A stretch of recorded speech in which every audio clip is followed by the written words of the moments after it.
This program is a collaboration of personal opinions and individual free thought. It does not represent the views or narrative of the mainstream corporate media hacks.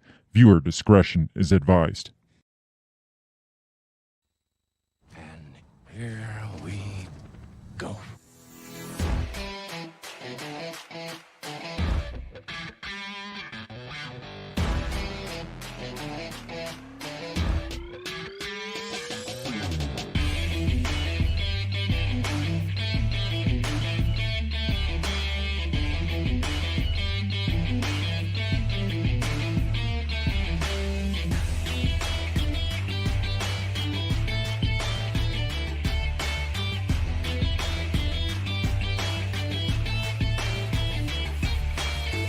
Live from the bell tower, taking a stand for your rights, your liberties, and all the bullshit in between.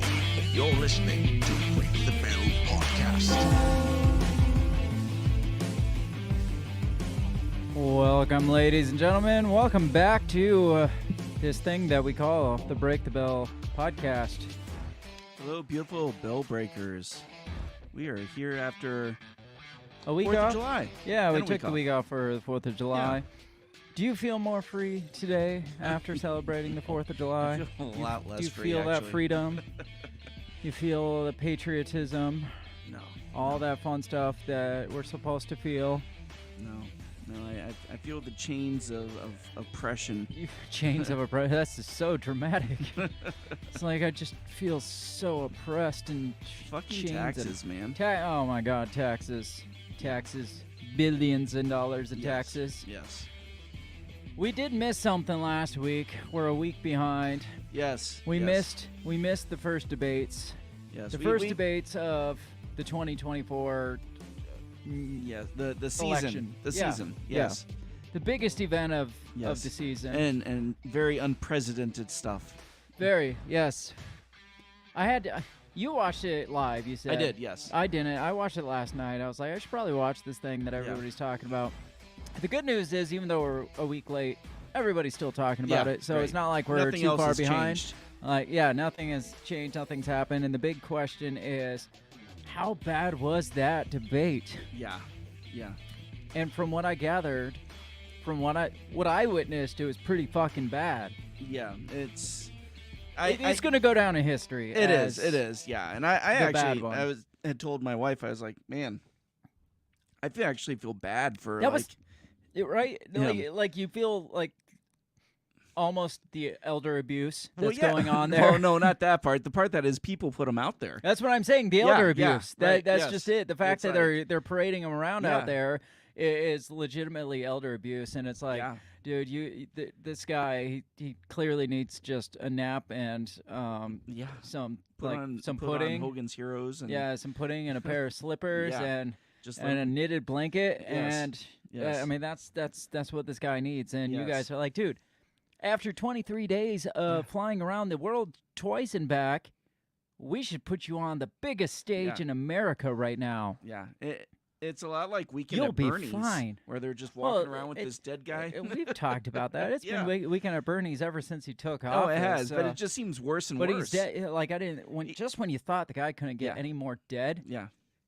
he goes and Eh, totally redeems himself. Exactly, and even his own wife seems like the biggest perpetrator of it. I know, especially after the debate. She's like, "No, he's not fucking Yeah. dropping it. You get your ass back up on Yeah, that right, stage. yeah. You make Mama proud, Yeah. or you're not getting your pudding pop And he's tonight." like, Mama, can I have pudding pops? Yeah, she's like, "I'm not giving up this power. I've worked Yeah. hard for this." Yeah. You know, she's probably the driving force between the whole Biden Oh, I think Biden like scam. Yeah, There's always that like frail old woman that's like the driving force Yeah. behind it. She's I don't know. I can't really say that. Like she doesn't seem like the type. no, But those are the ones that usually are those are the type. ones that usually yes. Like she is the It's like she comes in, she's like, Mama's very cross right now, yeah, Joe. she's the head of the family. Yeah. She's the one that's forced. She probably got freaking Hunter addicted to Oh, yeah, crack right. and pushed him into Yeah. all the shit that he's been into and set him up for failure. And then she's like, "You make your damn deals, or I'm gonna shoot. I'm gonna get you cracked up again." He's like, "Mom, I just want to be clean." She's Yeah. like, "Well, you better go get them deals." "Oh, you didn't. You didn't get the deal with Ukraine. Do the crack right now. She's probably responsible for Joe's first wife getting killed. Oh, she jeez. paid off somebody to take him out in the car accident. Maybe I don't know. And gave Bo cancer. Well, it's clearly not Joe that's like the brains in the family. No. Like the head of the household, running the show, keeping that power family in power. It's got to be Jill. And it's not Hunter. No. Oh, fuck no. Bo No. is dead, so it can't be him. You don't hear much about his brothers. I mean, his brothers are kind of scam artists, but I was they're gonna like say they just get paid. they're like the muscle. Yeah. They're the ones that just go.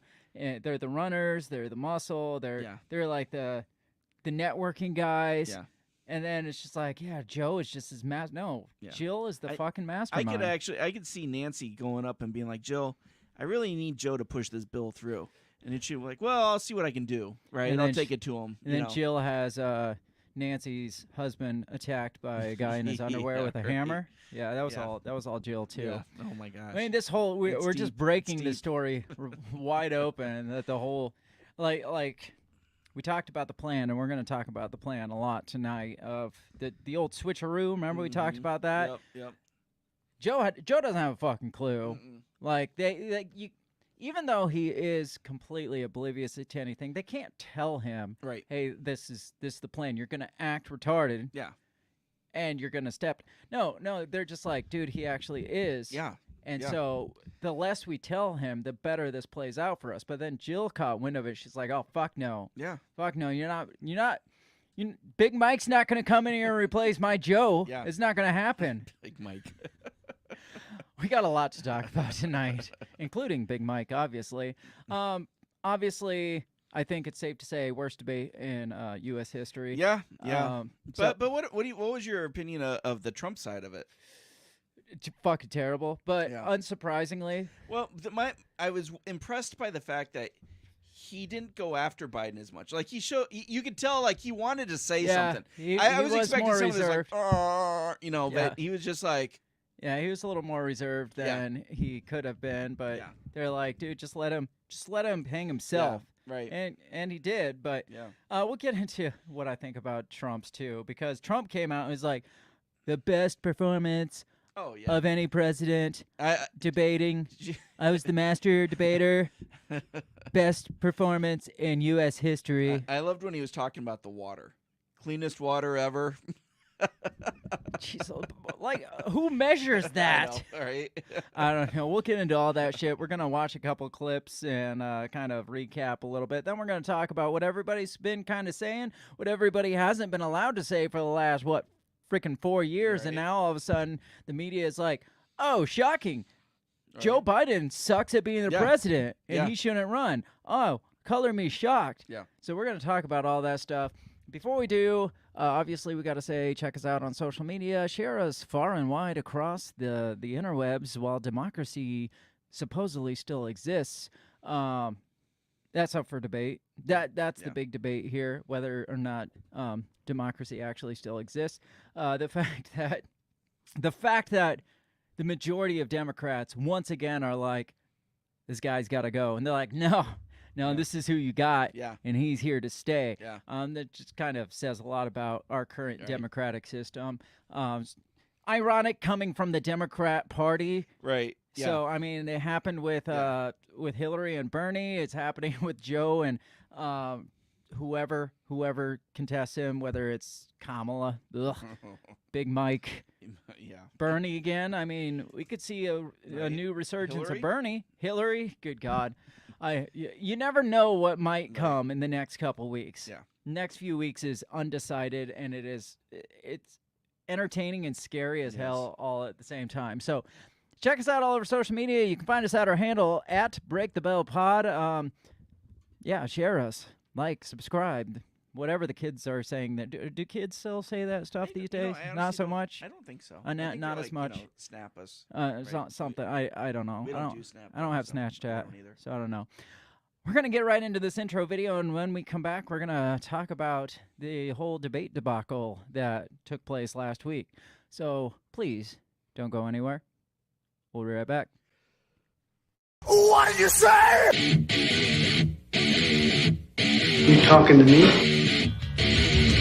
What the heck are you talking about? What did you say? What did you say? What did you say? Are you talking to me? Are you talking to me? Are you talking to me? What are you talking about? What are you talking about? What are you saying? What did you say? Are you talking to me? Well, maybe he was talking to me. What did you say? Talk to me. What in heaven's name are you talking about? Talk to me, talk to me, talk to me, baby. What did you just say? What did you say? You talking to me? Are you talking to me? Are you talking to me? What the hell are you talking about? Who are you talking to? And by the way, worst president in history, 159 presidential scholars voted him the worst president in the history of the United States of America. Joe, our country is being destroyed as you and I sit up here and waste a lot of time on this debate. This shouldn't be a debate. He is the worst president. He just said about me because I said it. But look, he's the worst president in the history of our country. He's destroyed our country. The idea that we're talking about worst presidents, I wasn't joking. Look it up, go online. 159 or 58, don't hold me the exact number, presidential historians, they've had meetings and they voted who's the worst president in American history, one through best to worst. They said he was the worst in all of American history. That's a fact. That's not conjecture. He can argue they're wrong, but that's what they voted.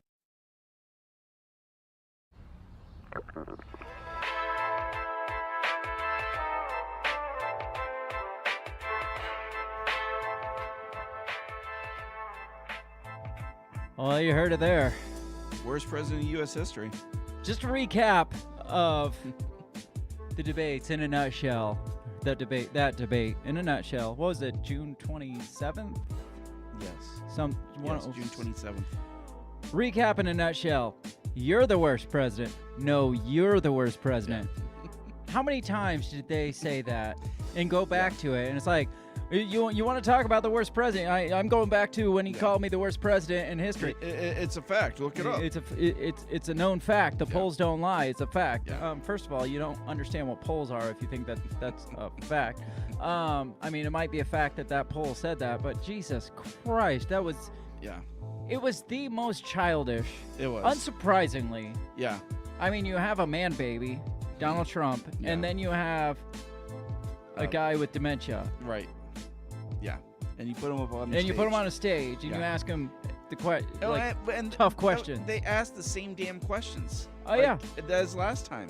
Well, obviously. I mean, you'd think it'd be the same answers, but... Well, I don't know. You'd just be like, so, you were president 4 years ago. Has anything changed in your policies? Are you bringing anything new to the table? Or is it the same shit? So, like I said before, we might be a week late, but everyone's still talking about the historic debate and a debate where Joe Biden admittedly says that he had a rough night, and Donald Trump said that he gave the best debate performance in U.S. history. Did he say that? Oh yeah, Wow. He absolutely said. I wasn't lying. Like, to quote Joe Biden, I'm not lying, man. Go look it up. That's a fact.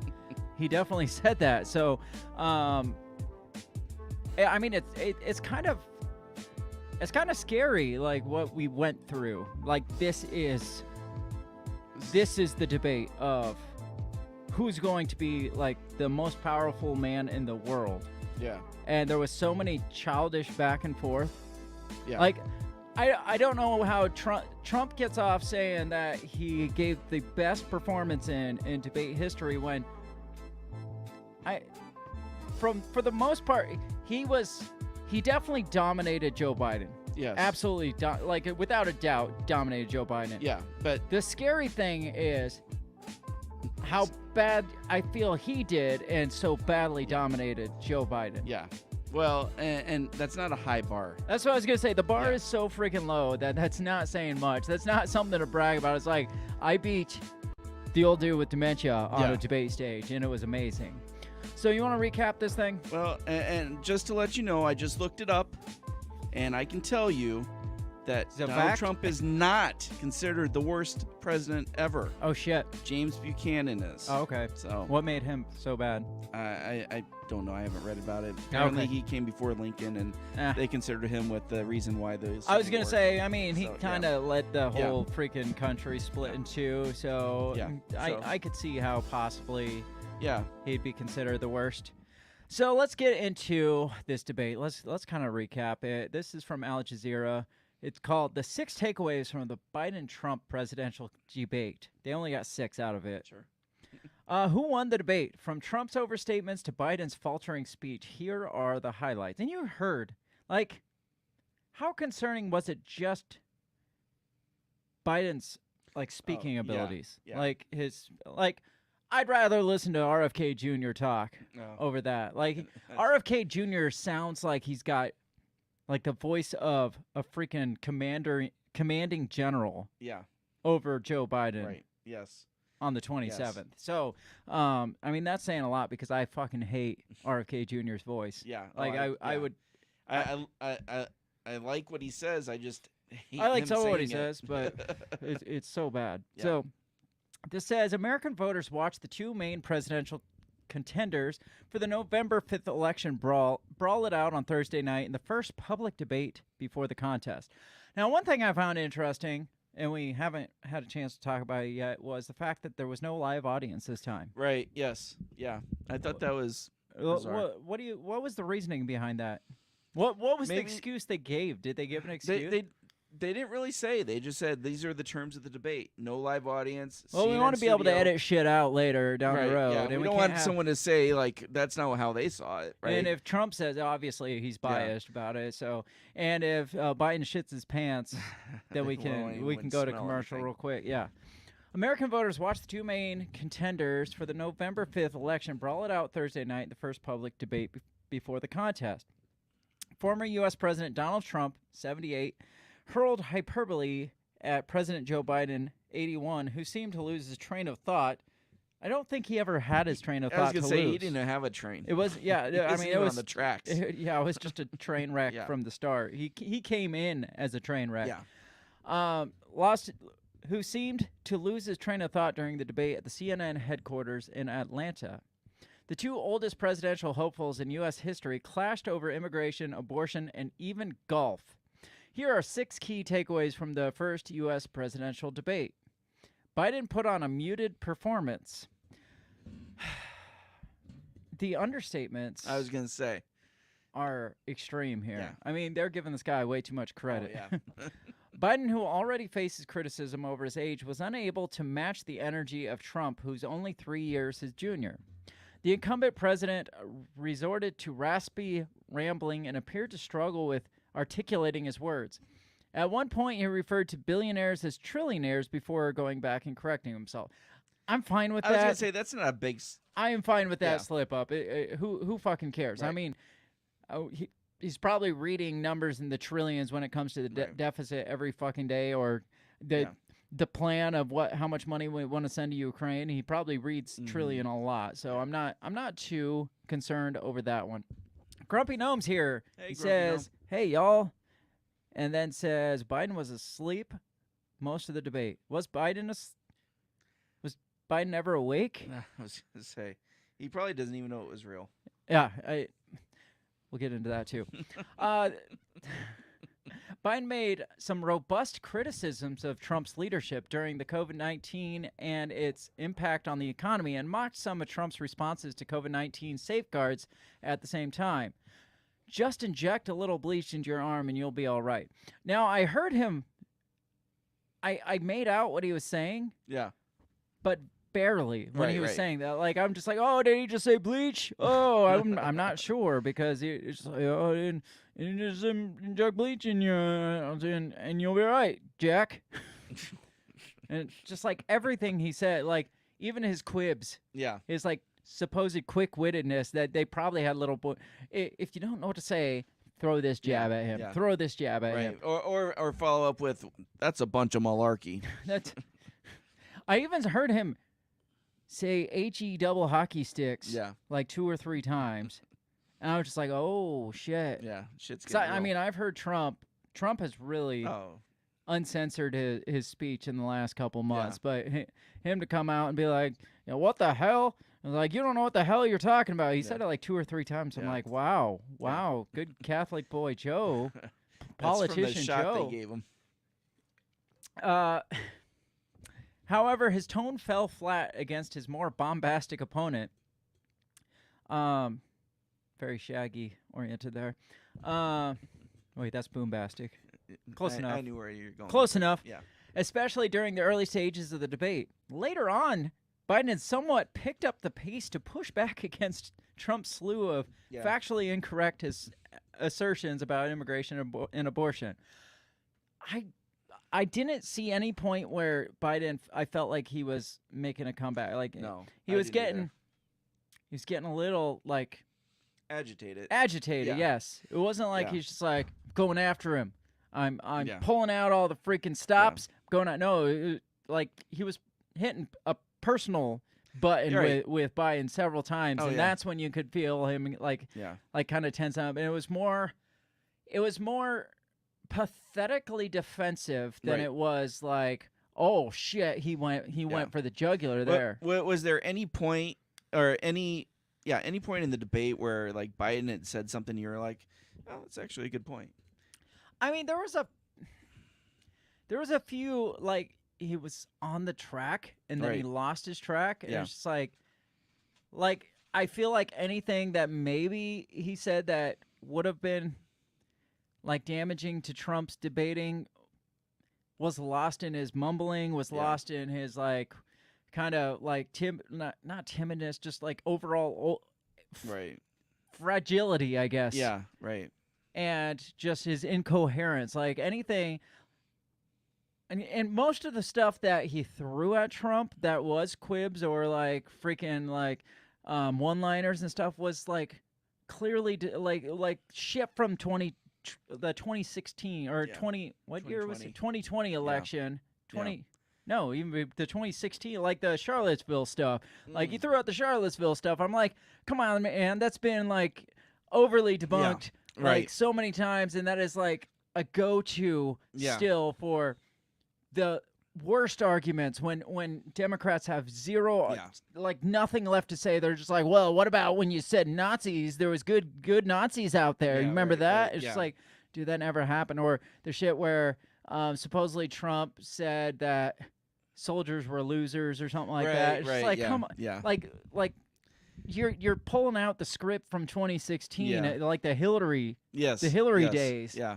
You're not pulling out like even 2020 script. You're not pulling out, especially not pulling out 2024 script. It's like these are such old freaking jabs at him that even if they're true, they're just so like overused now. There's just like that good song on the radio that gets played so many times that, and these aren't even good songs. No.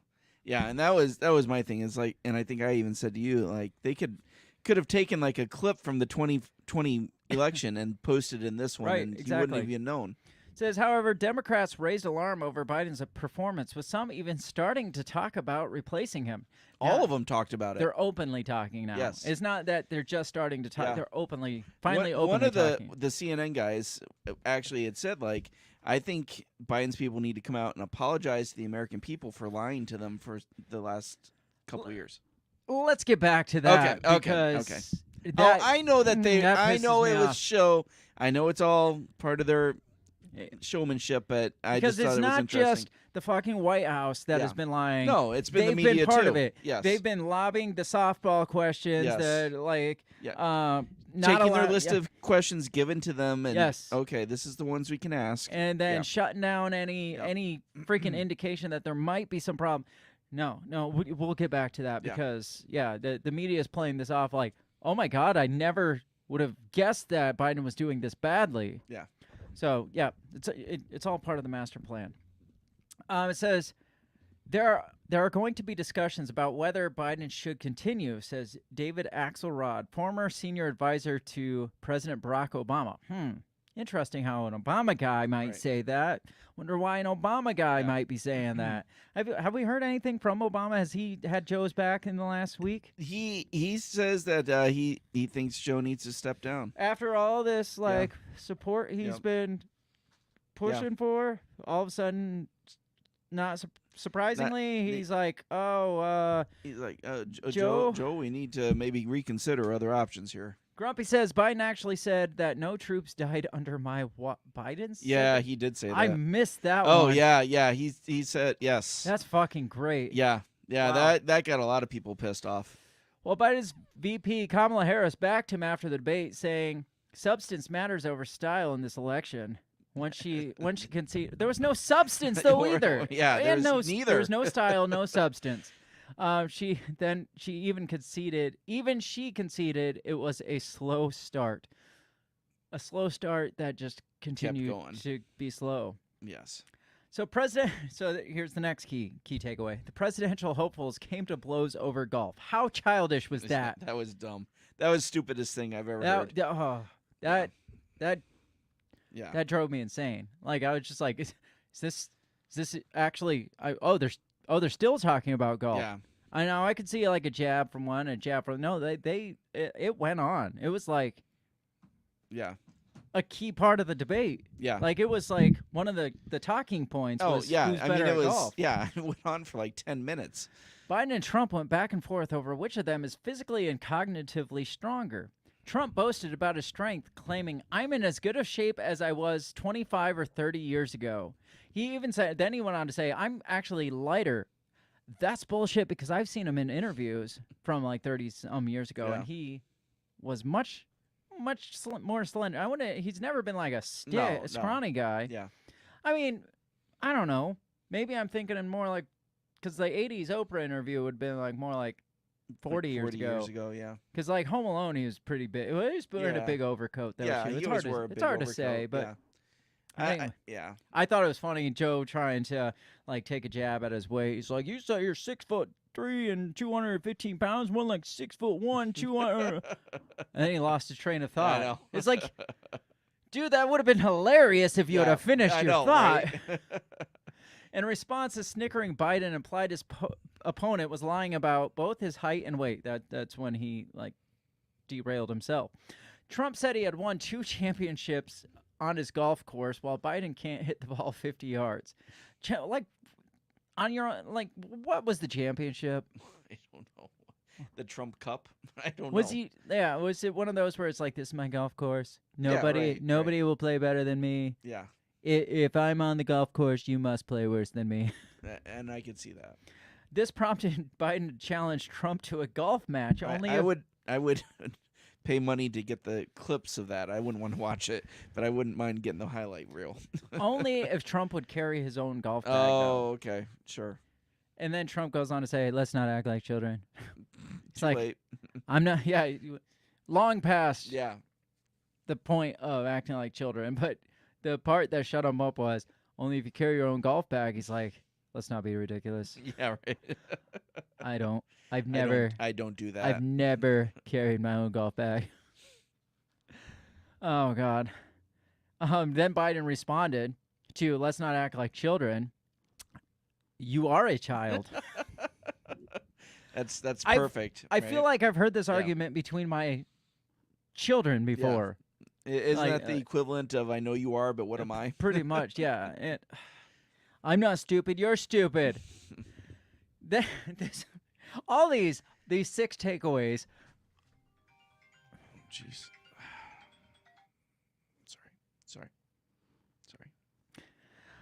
The 6 takeaways that Al Jazeera decided to pick out here are by far the most childish or the most ridiculous. Like the statements that I'm like, what did he just say? Even like this next one Donald Trump said, I'm just like, what? Yeah. Because this says, Biden says, "We are the biggest producer of support for Israel of anyone in the world." Biden said, reiterating U.S. support for Israel's war on Gaza, which more than 37,718 Palestinians have been killed since October of last year. Biden added his administration is continuing to send experts and intelligence to hinder Palestinian group Hamas in the war.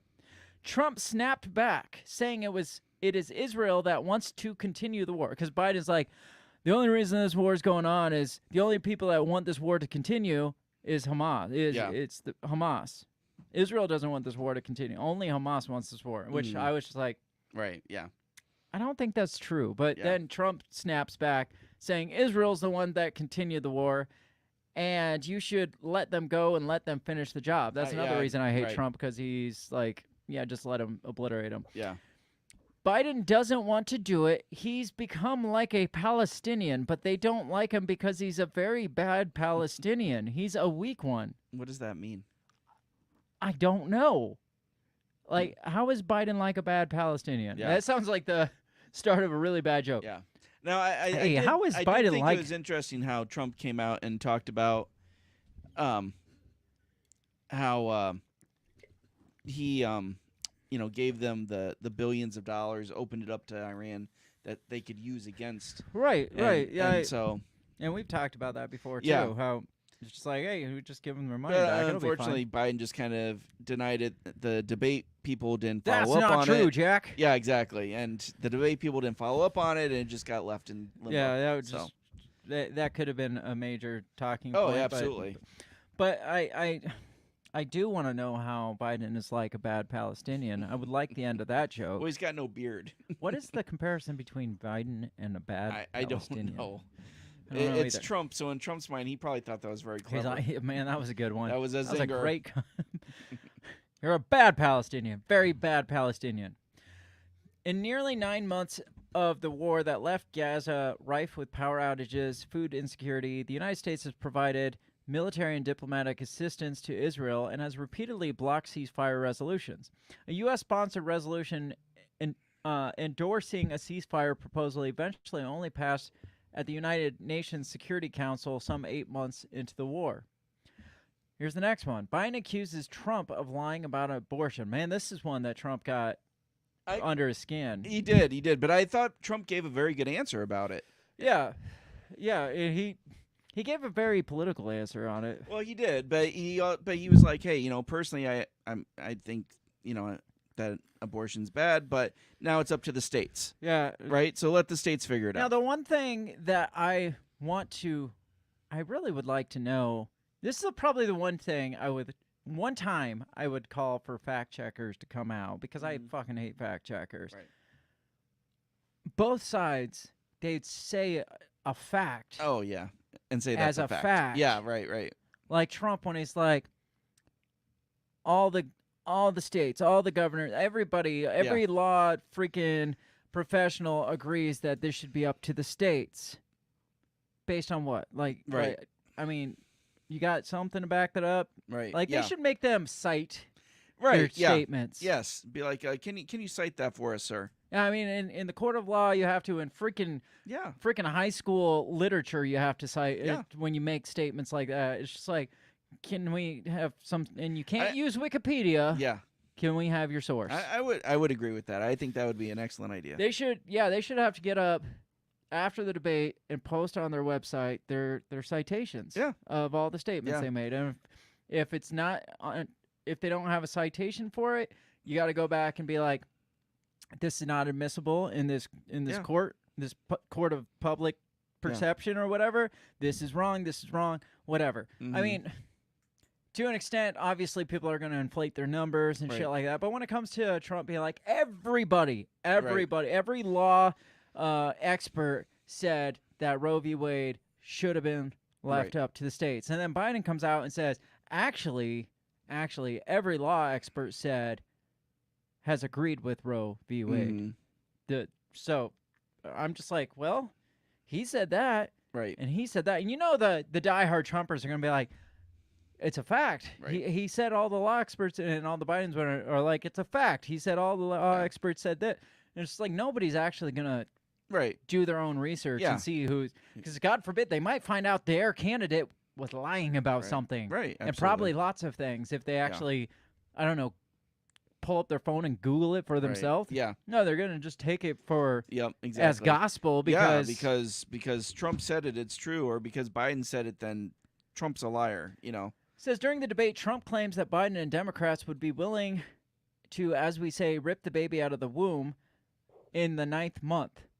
And he kept talking about this governor, like I can't remember which governor it was. Virginia, right? Yeah, I think Virginia, that was fine with like post-birth abortions, murder.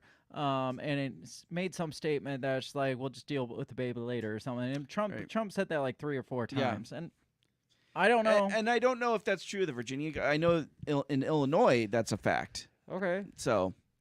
Yeah, that doesn't surprise me, though. It says he accused Biden of being the one that killed people. Nope, that's immigration. Here we go. So it says Democrats are willing to, as we say, rip the baby out of the womb in the 9th month. And this is when Biden got under Biden's toenails. Yeah. He said, "You're lying. That's simply not true. We are not for late-term abortion, period. Now you gotta realize you might have just lost a good number of the hard left, because there are some Democrats that are about pro late-term abortion. Mm-hmm. So you're definitely finding yourself hanging out in the very middle, right? Not so far left as the left wants you to be. So they're going to use that against you, just like they do everything else. Yeah. I don't know. It's not like Biden could be like, yeah, I'm all for 9th week, 36th week, or whatever, 38 weeks to the 40th week. That's fine. Just suck them out, vacuum them out. He's not going to say that. No. He can't say that. No. Trump also said Democrats, they will take the life of a child even after birth, despite the fact that infanticide is illegal in every U.S. state. In the U.S., late-term abortions are uncommon and are usually a last resort when there are complications with unwanted pregnancy. According to the CDC, fewer than 1% of abortions were performed at or after 21 weeks in 2020. Then it gets into immigration. Now, I read that Biden's campaign did not want the kids in cages to come up. Okay. I was wondering because that phrase did not come up, and I was waiting for it. It did, actually. Biden did say... The actual kids in cages? He did I talk heard about splitting families. No, in that same sentence, he said throwing kids in cages. Oh, okay. And I'm shocked that Trump... Like, why wouldn't Trump, go back and be like, dude, you're throwing kids in cages, too. You just called him something else. Like, why... I don't know. Maybe Trump did take the higher ground. Yeah. Or maybe he just wanted... Like, it seemed like a lot of the more uncomfortable topics, Trump would just...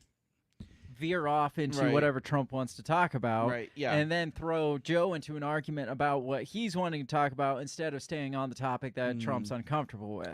Which, I mean, is childish, but it was also kind of smart because nobody really focused on those key topics there. It says, throughout the debate, Trump turned the topic to immigration, accusing Biden of opening the safest border in the world to terrorists and prisoners.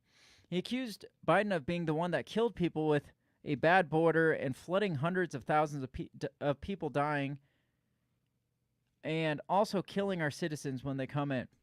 Biden, on the other hand, recounted the work his administration has done to manage an influx of illegal immigrants, including tightening border security and working on bipartisan national security agreement. Now, this was where it got fun.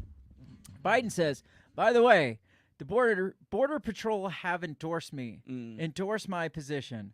A wide-eyed Biden said, when Trump was president, he was separating babies from their mothers, putting them in cages, making sure their families were separated. That's not the right way to go. Trump snapped back saying, the Border Patrol, I won't say that, but they endorsed me for president. Why do you say I won't say that? I know, he's like, I won't say this. I won't say this, but they do endorse me. And then he's like, You can talk to him. His name's Emmett or something like that. I'm just who the fuck is Emmett? Well, he's citing a source. I mean, that's fair. We got to look this guy up. It's like Emmett. I was just like, okay. Now, I did see supposedly like the Border Patrol Union or whatever, which I didn't know they were unionized, came out and they're like, we do not support Joe Biden. Yeah. So like immediately. Yeah, like they came out and during the freaking debates. Trump refused to say if he would honor election results. We know what he's going to say. Right. As long as they're fair and free and blah, blah, blah. Right. If not, then go fuck yourself. So, I mean, that's, in a nutshell, that's the best of, I would say. Do you feel like because they really went after him on the J6 thing, do you feel like they did a good job of He trying to tie him sidestepped that so bad, though. He did. He really did. He jumped away from that one. Yeah. The most he said was like, it wasn't me. He said then when they were like, you said promised to like blah blah blah, like release them or whatever, commute their sentences. He did finally when they brought him back because he starts talking about these other injustices. You want to talk injustices? You want to talk J6 happened during J6. We had the best economy in the world. During January 6th, we had the tightest border security in the world. During January 6th, I don't know where he was going with that. Like just trying to say, he was just trying like the country was in a much better spot on January 6th than it was on whatever. And January I just felt 20th. like that was a bad argument. It was. I could tell he was deflecting and trying to shift the focus to like his instead of stay away from his this disdain. Yeah. Let's shift to our accomplishments here. But then they're just like, well, you still got 20 seconds, so please answer the fucking question. Right. And he's like, fuck.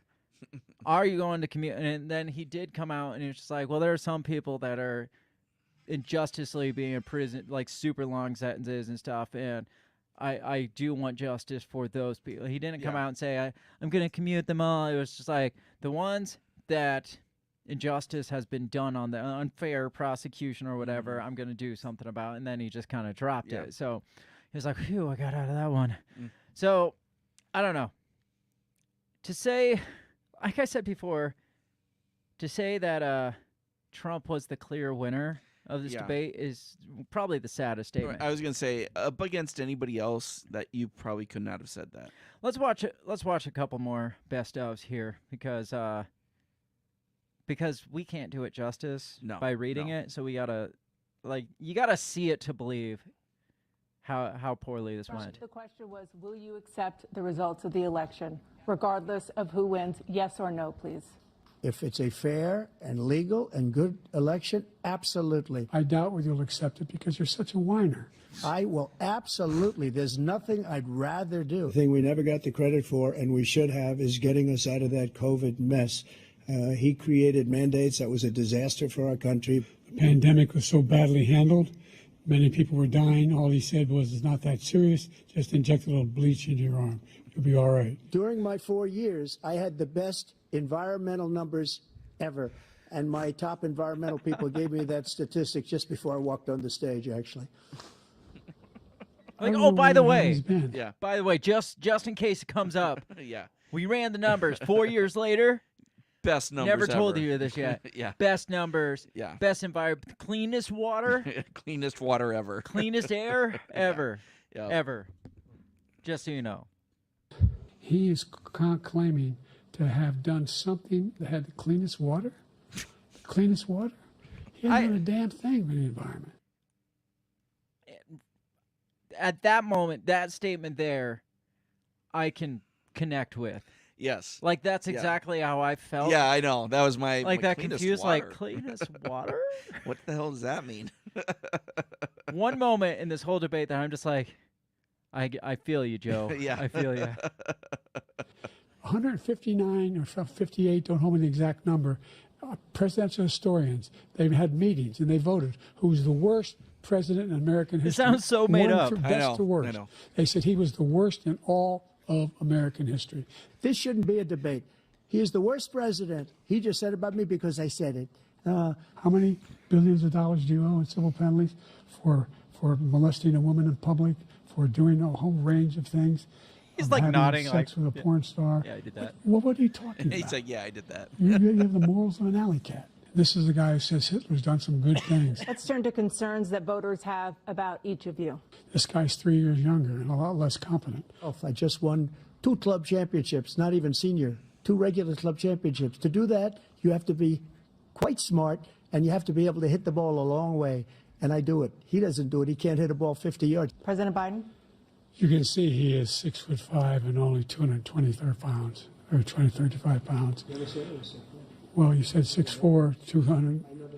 Well, anyway, that's it. Anyway, I got my handicap, which when I was vice president, down to a 6. But by the way, I told you before, I'm happy to play golf with you if you carry your own bag. Former President Trump, to follow up, you would be 82 at the end of your second term. What do you say to voters who have concerns about your capabilities to serve? Well, I took 2 tests, cognitive tests. I aced them. both of them, as you know. We made it public. He took none. I'd like to see him take one, just one, a real easy one. Like go through the first 5 questions. He couldn't do it. But I was willing to take a cognitive test. And you know what? If I didn't do well, I aced them. One of them said they'd never seen anybody ace them. What will you do to help? He's never seen anybody ace them. It's like Sheldon Cooper. Help Americans right now in the throes of addiction who are struggling to get the treatment they need? To finish up, we now have the largest deficit in the history of our country under this guy. So, President Trump, you have 67 seconds left. The question was, what are you going to do to help Americans in the throes of addiction right now who are struggling to get the treatment they need? The drugs pouring across the border it started to increase. We got great equipment. We bought the certain dog that's the most incredible thing that you've ever seen, the way they can spot it. Now, all of a sudden, he's trying to get a little tough on the border. He came out with a nothing deal, and it reduced it a little bit, like this much. And those who he coddles up to, from Kim Jong-un, who he sends love letters to, and Putin, etc., they don't want to screw around with us. All right, so I gotta ask before we carry on, your takeaways of the debate from what you saw and what we've read and what we just watched. Yeah, I can't believe that was a presidential debate. Now, Derek Ambrose is here, and Derek says he got his handicap down to 6 when he was VP 12 fucking years ago. That's the first thing I thought was like, when you were vice president, really? Yeah. Like you're comparing your cognitive abilities to when you were like 12 years ago. Yeah. That's like me saying, like Uncle Rico, and like back in high school, I could throw this football clean over those mountains. It's like, who cares? Even if you did get it to a 6 and you carried your own golf bags 12 years ago. Right. Who fucking cares? Yeah. What does that have to do with now? And what does any of this have to do with any of this? Right, yeah. Like, let's just have a golf match to see who should win the presidency. Yeah, let's do it. I mean, let's do it. might as fucking well at this point. I don't know who would win it, to be honest. Anyway, carry on. I'd say they both have to carry their own bags. Carry on. Your takeaway. Yeah, could you imagine? Sorry, I keep cutting you. No, you're good. Saying go on, and then I keep sidestepping. No, you're good.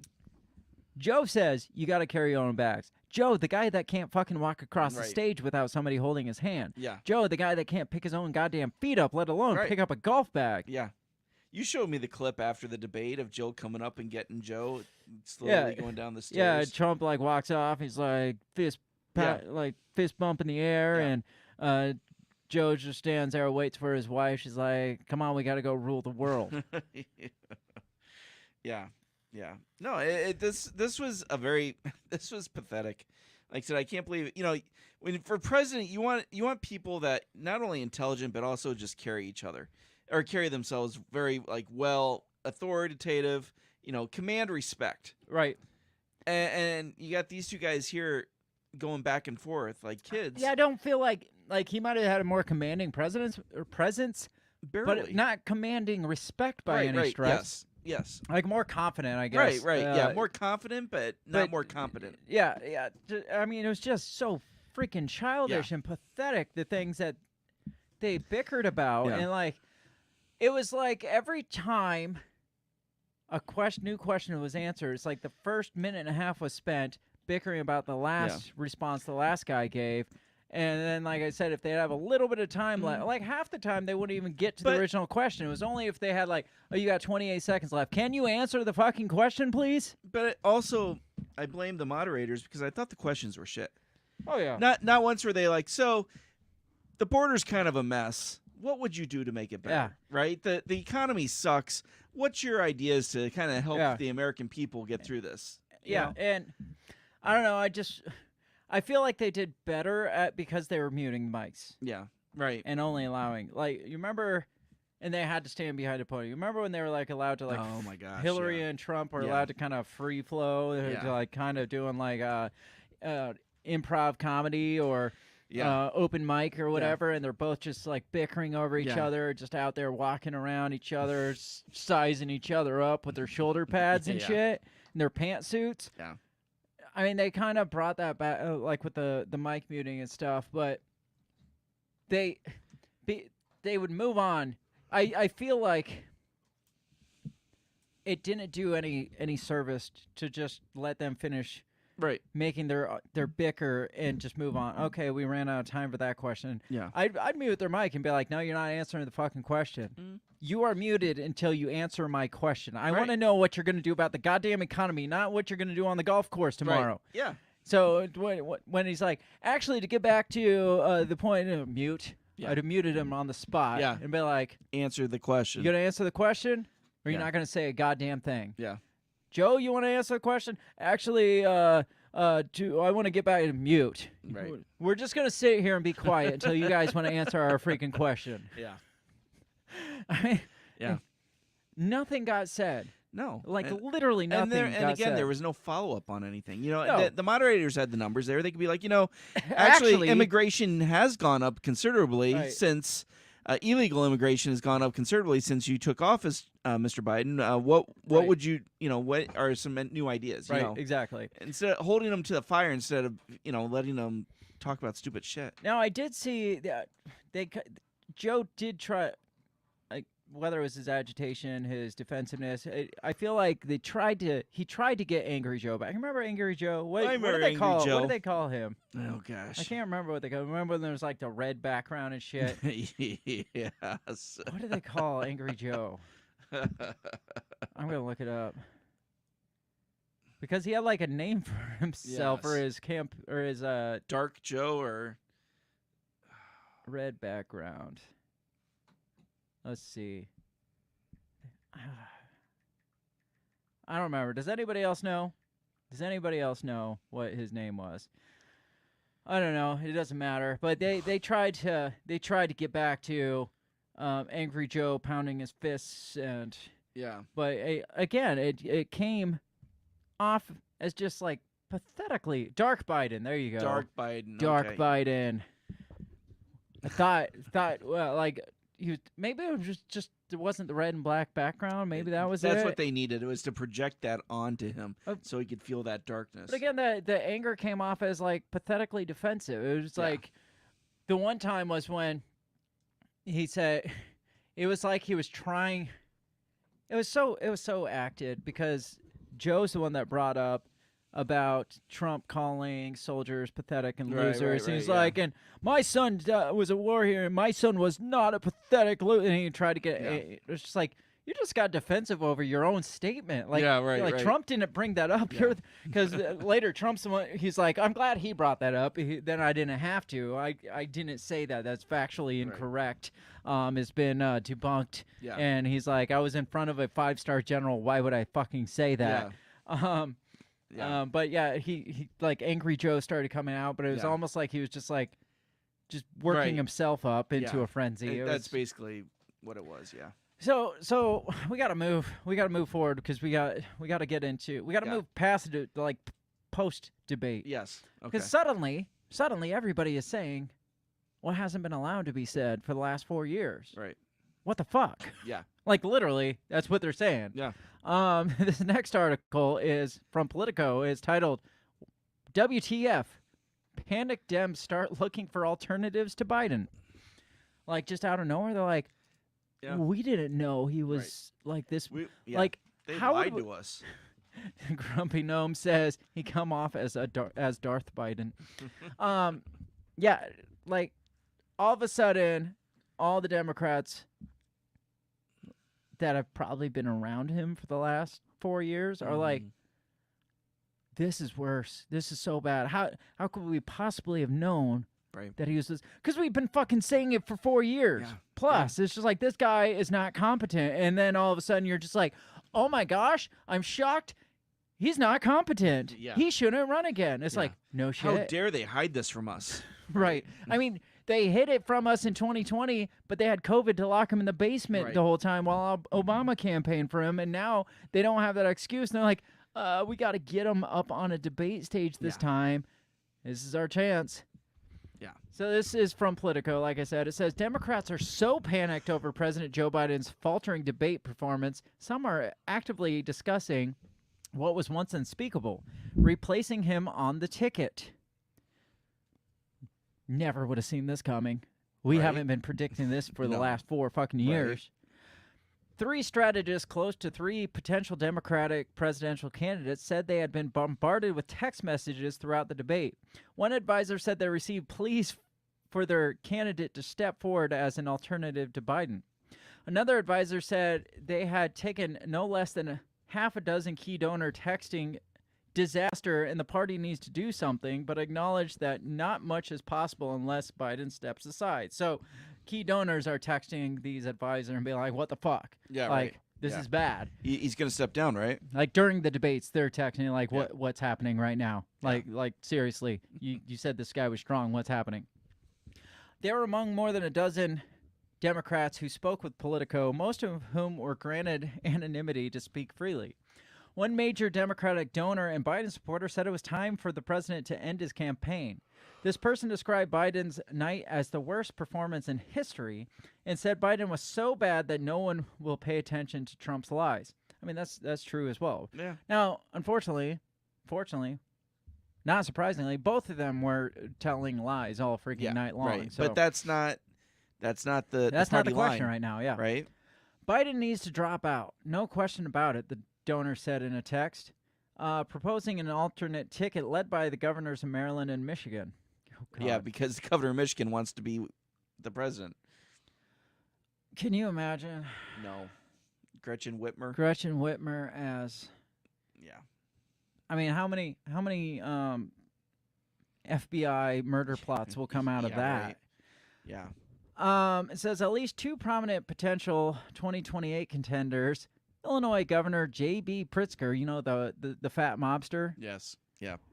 the sweaty fat mobster guy. Yeah.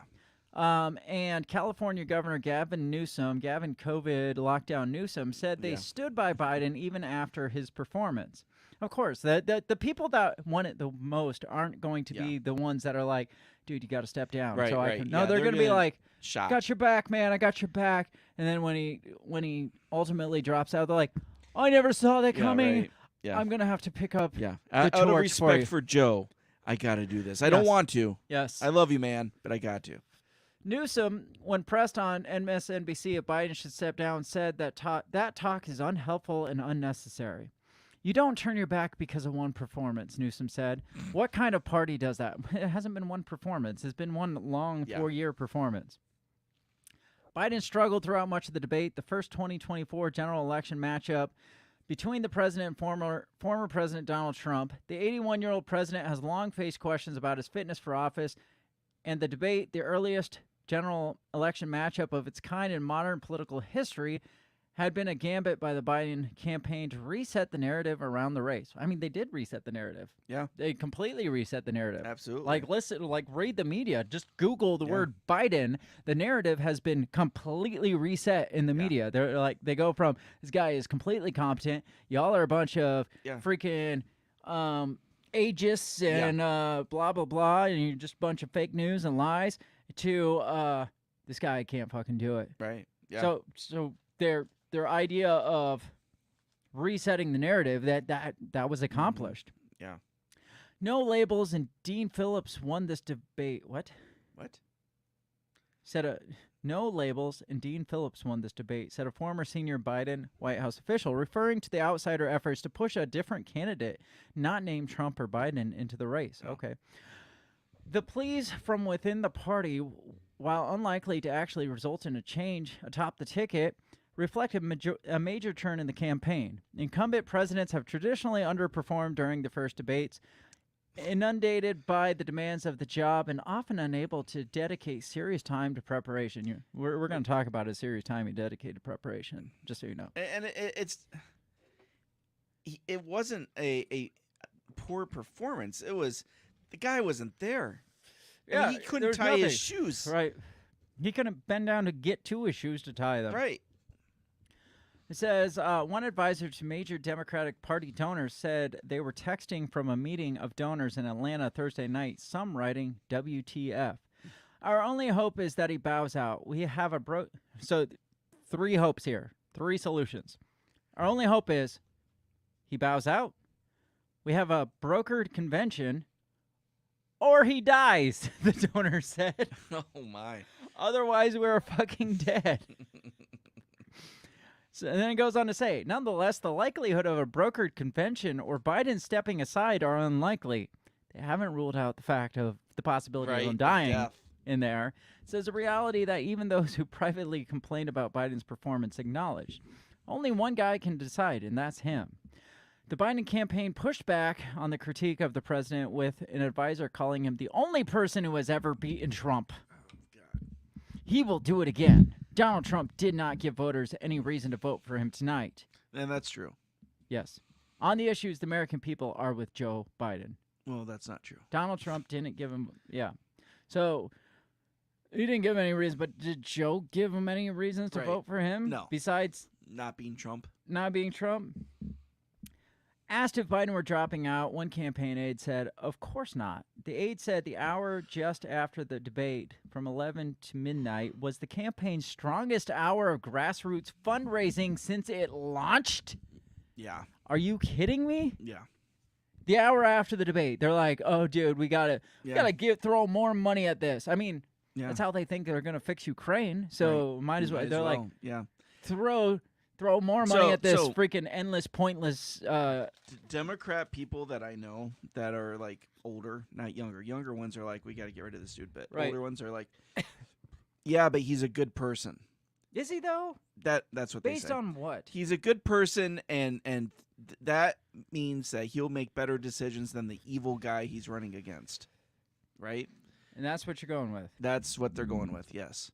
Even though he doesn't have a brain cell left in his head. Right. That's the sticking point there. Yeah. So,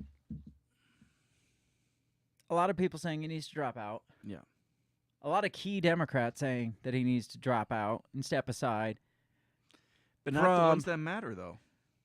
Probably not, because, again, they're the ones that want to be on the ticket. Right. They're not going to be the ones that threw him under the bus. Exactly. Yeah, they want to seem like they're loyal. I mean, Nancy Pelosi came out and was yelling about how Trump has dementia. Well, Nancy also came out this week at some point and said, his health is a bit of a concern. Yeah. And for Nancy Pelosi to say that's a lot. Yeah. That's a lot. Yeah. I mean, you have several top House Democrats calling for Biden to step aside. Earlier this week, Biden canceled a meeting with one of the top Democrats. Probably didn't want to hear that shit. Right. Yeah. Jill's like, you're not even going to that. Yeah. Oh yeah. Yeah. No. He doesn't. He must sacrifice a baby to talk to you. Right. Says any leader calling for President Biden to drop out needs to get their priorities. This was who was this? I don't know. I don't know who this was. There's just a lot of back and forth in Congress, and I heard that the return to Congress today was going to be a real bloodbath because they're coming back from the 4th of July off. This is their first time back pretty much since the debate, and you got all these higher ups saying, got to do this, we got to push on. You even got prominent Hollywood people like Michael Moore, your favorite person, said. Stephen King's like, dude, we got to get rid of this guy.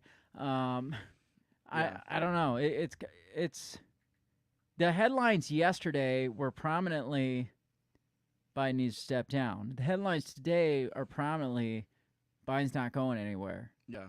So it's amazing how back and forth the media shifts. What are you looking up? I am looking up what the perspective was of other world leaders. I don't know. I want to know what Putin's perspective was. He's probably laughing his ass off. So CNN says one of the members told CNN they anticipate this is the day when the dam will break. Many Democrats concerned about Biden's viability as a candidate following his poor debate performance are waiting for Jeffries to take a public position. So far, the leader, this is the minority leader of the Democrats of the House, has been in a purposeful listening mode, as one person told CNN last week. Jeffries has assiduously avoided sharing his own judgment on the matter as he continues to survey his own caucus. Biden, meanwhile, was busy on the campaign trail in the battleground of Pennsylvania, speaking earlier in the day at a predominantly black church in Philadelphia before making a surprise stop at a local campaign office. So, Biden's not letting up. Doesn't seem. Democrats are scared supposedly scared. Yeah. The media is supposedly scared, and yeah. What do you do? Were you shocked by the response from the Democrats? I was, because it was again, they were just saying everything that like everybody else already knew. I was just surprised that they were so overt about it. Right. I thought they would be they'd beat around the bush a little bit more and then run into the room and be like, "What the fuck?" Right. But instead, like right from the onset, they were like, "Yeah, this it's obvious this guy is incompetent. He can't do it." Right. You know. Yeah. I'm trying to decide. Do we need a break, or you just want to keep rolling through it? Oh, we can keep rolling. I want to keep going. I mean, if Yeah. we get to the point where we're like, hey, we need a break, yeah. there's just so much to talk about because, like I said, Congress came back today, and we're expecting like shit's gonna go crazy. Congress is gonna be against him. Biden's not Biden didn't let up. Yeah. Now, Biden tried to kind of cover. The campaign has been trying to cover, like Right. play He had a cover cold, for this right? all freaking week long. Yeah. Biden went on to ABC with George Snuffleupagus and did a post-debate interview. Okay. And it was supposed to kind of be his redeeming moment, and it didn't help too much. Yeah. So let's watch this one. This is from ABC News, exclusive post-debate interview.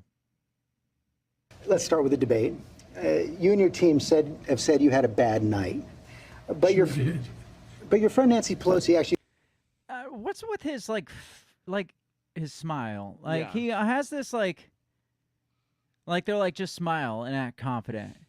Yeah. With the debate, Watch. You and your team have said you had a bad night, but your friend Nancy Pelosi actually framed the question that I think is on the minds of millions of Americans. Was this a bad episode or the sign of a more serious condition? It's a bad episode. No indication of any serious condition. I was exhausted. I didn't listen to my instincts in terms of preparing, and I had a bad night. You know, you say you were exhausted, and I know you've said that before as well, but you came, and you did have a tough month, but you came home from Europe about 11 or 12 days before the debate, spent 6 days in Camp David. Why wasn't that enough rest time, enough recovery time? Because I was sick. I was feeling terrible. Matter of fact, the docs with me, I asked if they did a COVID test because they were trying to figure out what was wrong. They did a test to see whether or not I had some infection, a virus. I didn't. They just had a really bad cold. And did you ever watch the debate afterwards? I don't think I did, no. Well, How concerning is that?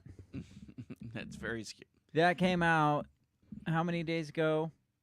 Probably less than a week after Yeah. the debate. And he can't remember if he watched his debate Yeah. after the fact. Right. Yeah. Like, this guy is up here trying to prove that was Yeah. a fluke. Yeah. I'm cognitively all here. And George Stephanopoulos, I can't even say it now because I've been saying Snuffleupagus. George Stephanopoulos throws, like, hasn't even really thrown anything tough at him. It's like, No. dude, what happened? He's like, I had a cold. It's like, did you watch the debate? Yeah. I don't think so. Yeah. I don't think I did. Now I saw, I think it might have been CNN.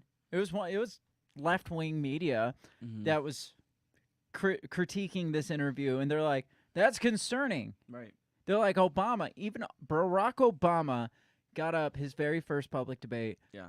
Bombed it. Yeah. Bombed it. And his campaign forced him to rewatch it over and over to be like, fix this shit. Who's gonna make him sit and watch it?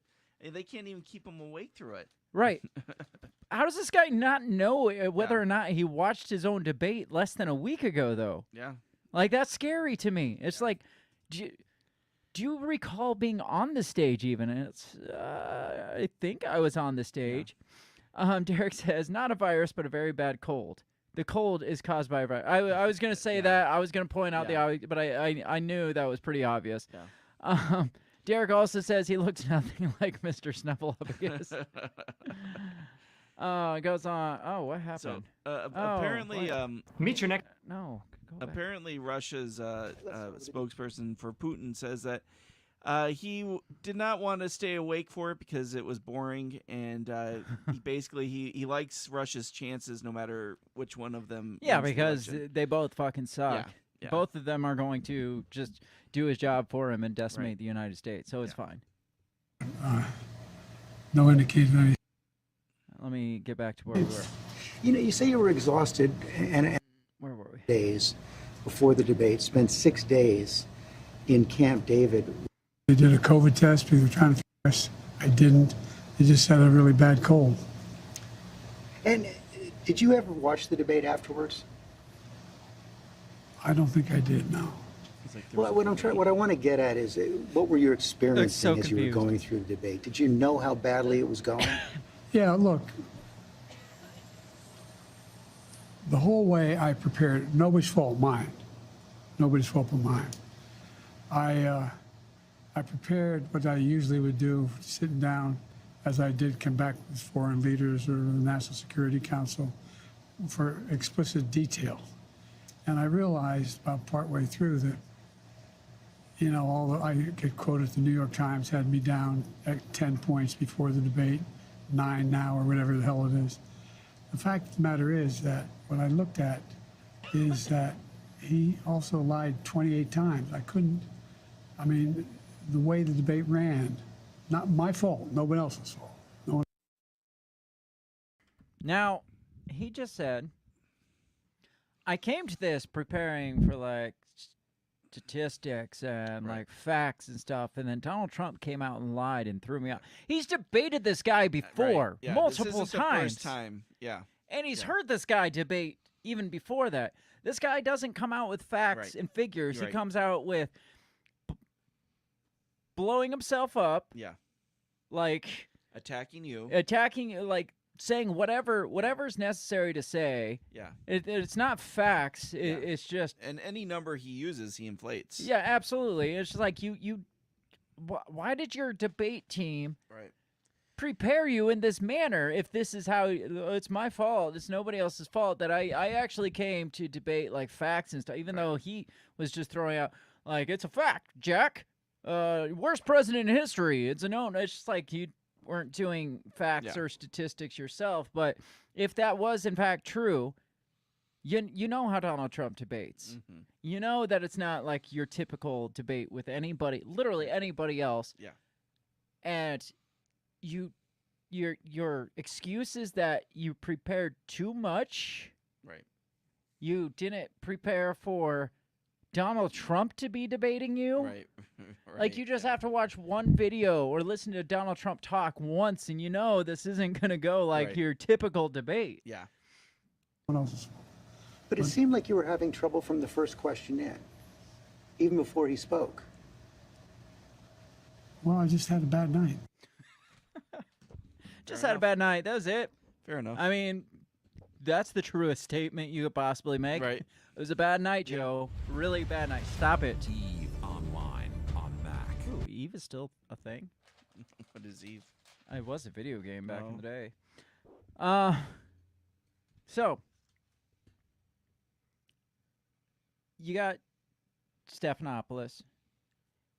I would say he is a little not covering up the real Joe the way he typically would. Right. Like, he's actually, like, I want to say he's throwing hard questions at him, but he's like definitely pushing back more than the media has in the past. Like, even it was like when Joe was like, I prepared wrong, and then he came out and lied 28 times. He's like, dude, you were a fucking train wreck from the start. From question one, you sucked. Yeah. And he's like, oh, it was a bad night. Yeah. It was just a bad night. I like I said, the shift in the direction of this campaign. Yeah. Overnight, the media coverage. Overnight, they were given the green light. Go after this guy. Yeah. Not hard, not super hard. Because we don't want. No. But point out the obvious. Yeah, but like make it a little uncomfortable for him, and he'll start to shake in his boots because that's we can just wreck him from ourselves. Like, the fact that the media is coming out and saying they didn't know, like, they didn't understand. Like, I don't know. I got this one from from the New York Times, who's always pro-left and is always full of fucking lies. But it's titled, Biden's lapses are said to be increasingly common and worrisome. You can see the media coming out in full force to attack. Yeah. Not like attack like they attacked Donald Trump, but No. Just kind of give him a proper burial. Right. Just put him down with Right. ease. Yeah. Put him out of his misery. I don't know. Even the guys at CNN was like, look, I love Joe Biden. I mean, he's like Uncle Joe, right? Great guy. But we just don't feel like he can really carry this anymore. You're just now realizing that, really? Yeah, really? right. You're the media, and you're just now realizing that. So this from the New York Times says, Biden's lapses are said to be increasingly common and worrisome. People who have spent time with President Biden over the last few months or so said the lapses appear to have grown more frequent, more pronounced, and after Thursday's debate, more worrisome. It says, in the weeks and months before President Biden's politically devastating performance on the debate stage in Atlanta, several current and former officials and others who encountered him behind closed doors noticed he increasingly appeared confused or listless or would lose the thread of conversations. Like many people his age, Mr. Biden, who's 81, has long experienced instances in which he mangled a sentence, forgot a name, or mixed up a few facts, even though he could be sharp and engaged most of the time. But the problem with the president is we need more than most of the time. Right, exactly. We need all of the time. Yes. It says, but in interviews, people in the room with him more recently said that the lapses seem to be growing more frequent and more pronounced and more worrisome. The uncomfortable occurrences were not predictable, but seemed more likely when he was in a large crowd or tired after a particularly bruising schedule. Which would explain maybe why they didn't have a live audience. Yeah, that too. In the 23 days leading up to the debate against former President Donald J. Trump, Mr. Biden jetted across the Atlantic twice for meetings with foreign leaders and then flew from Italy to California for a splashy fundraiser, maintaining a grueling pace that exhausted even much younger aides. I feel like that almost was intentional. Yeah. Because how many times have they, really slowed down his pace to make sure he was getting his nap and well-rested? And they're like, you know what? We got this big debate coming up. Let's get you overseas, something we probably could do in a Skype interview. Right. Let's get you to California for this fundraiser, which is something that Obama would have gladly done for you, or Jill would have done, or Kamala could have done for you. Mr. Biden was drained enough from the back-to-back trips to Europe that his team cut his planned debate preparation by 2 days so he could rest at his house in Rehoboth Beach, Delaware, before joining advisors at Camp David for rehearsal. Now, this is how exhausting and grueling this was. The preparations, which took place over 6 days, never started before 11 a.m. And Mr. Biden was given time for an afternoon nap each day, according to a person familiar with the process. Now, the President of the United States, the person that we're trying to convince is good to continue on for 4 more years, but let's make sure we give him naps during his debate preparation. And wake up and do 11 o'clock. 11 a.m. Preparation time. Yeah. Andrew Bates, a White House spokesman, said on Tuesday that the president was working well before the 11 start time, though. He's like, you know what? That's some bullshit, though. He was up long before 11. He was up at 10:15 every day. So he was after exercising, too. So he got up and did his water aerobics or something. Still at a fundraiser on Tuesday evening, Mr. Biden blamed fatigue for his debate performance. I wasn't very smart. I decided to travel around the world a couple times. I don't know how many time zones, he added. I didn't listen to my staff, and I came back and I fell asleep on the stage, quite literally. The recent moments of disorientation generated concern amongst advisors and allies alike. He seemed confused at points during the D-Day anniversary ceremony and appeared to shit his pants. Right. The next day, he misstated the purpose of a new tranche of military aid to Ukraine when meeting with its president. On June 10th, he appeared to freeze up at an early celebration for the Juneteenth holiday. On June 18th, his soft-spoken tone and brief struggle to summon the name of his Homeland Security Secretary an immigration event unnerved some of his allies at the event, who traded alarmed looks and later described themselves as shaken up, as one put it. Mr. Biden recovered and named Alejandro Mayorkas. Good job. He found it. He is certainly not that way all the time. Now listen to how they describe him. I mean, they're trying to say there's something wrong here, but they're like, he's not that bad, guys. Right. Like, listen how they supposedly are defending him. In the days since the debate debacle, aides and others who encountered him, including foreign officials, described him as being in good shape, alert, coherent, and capable, engaged in complicated and important discussions, and managing volatile crises.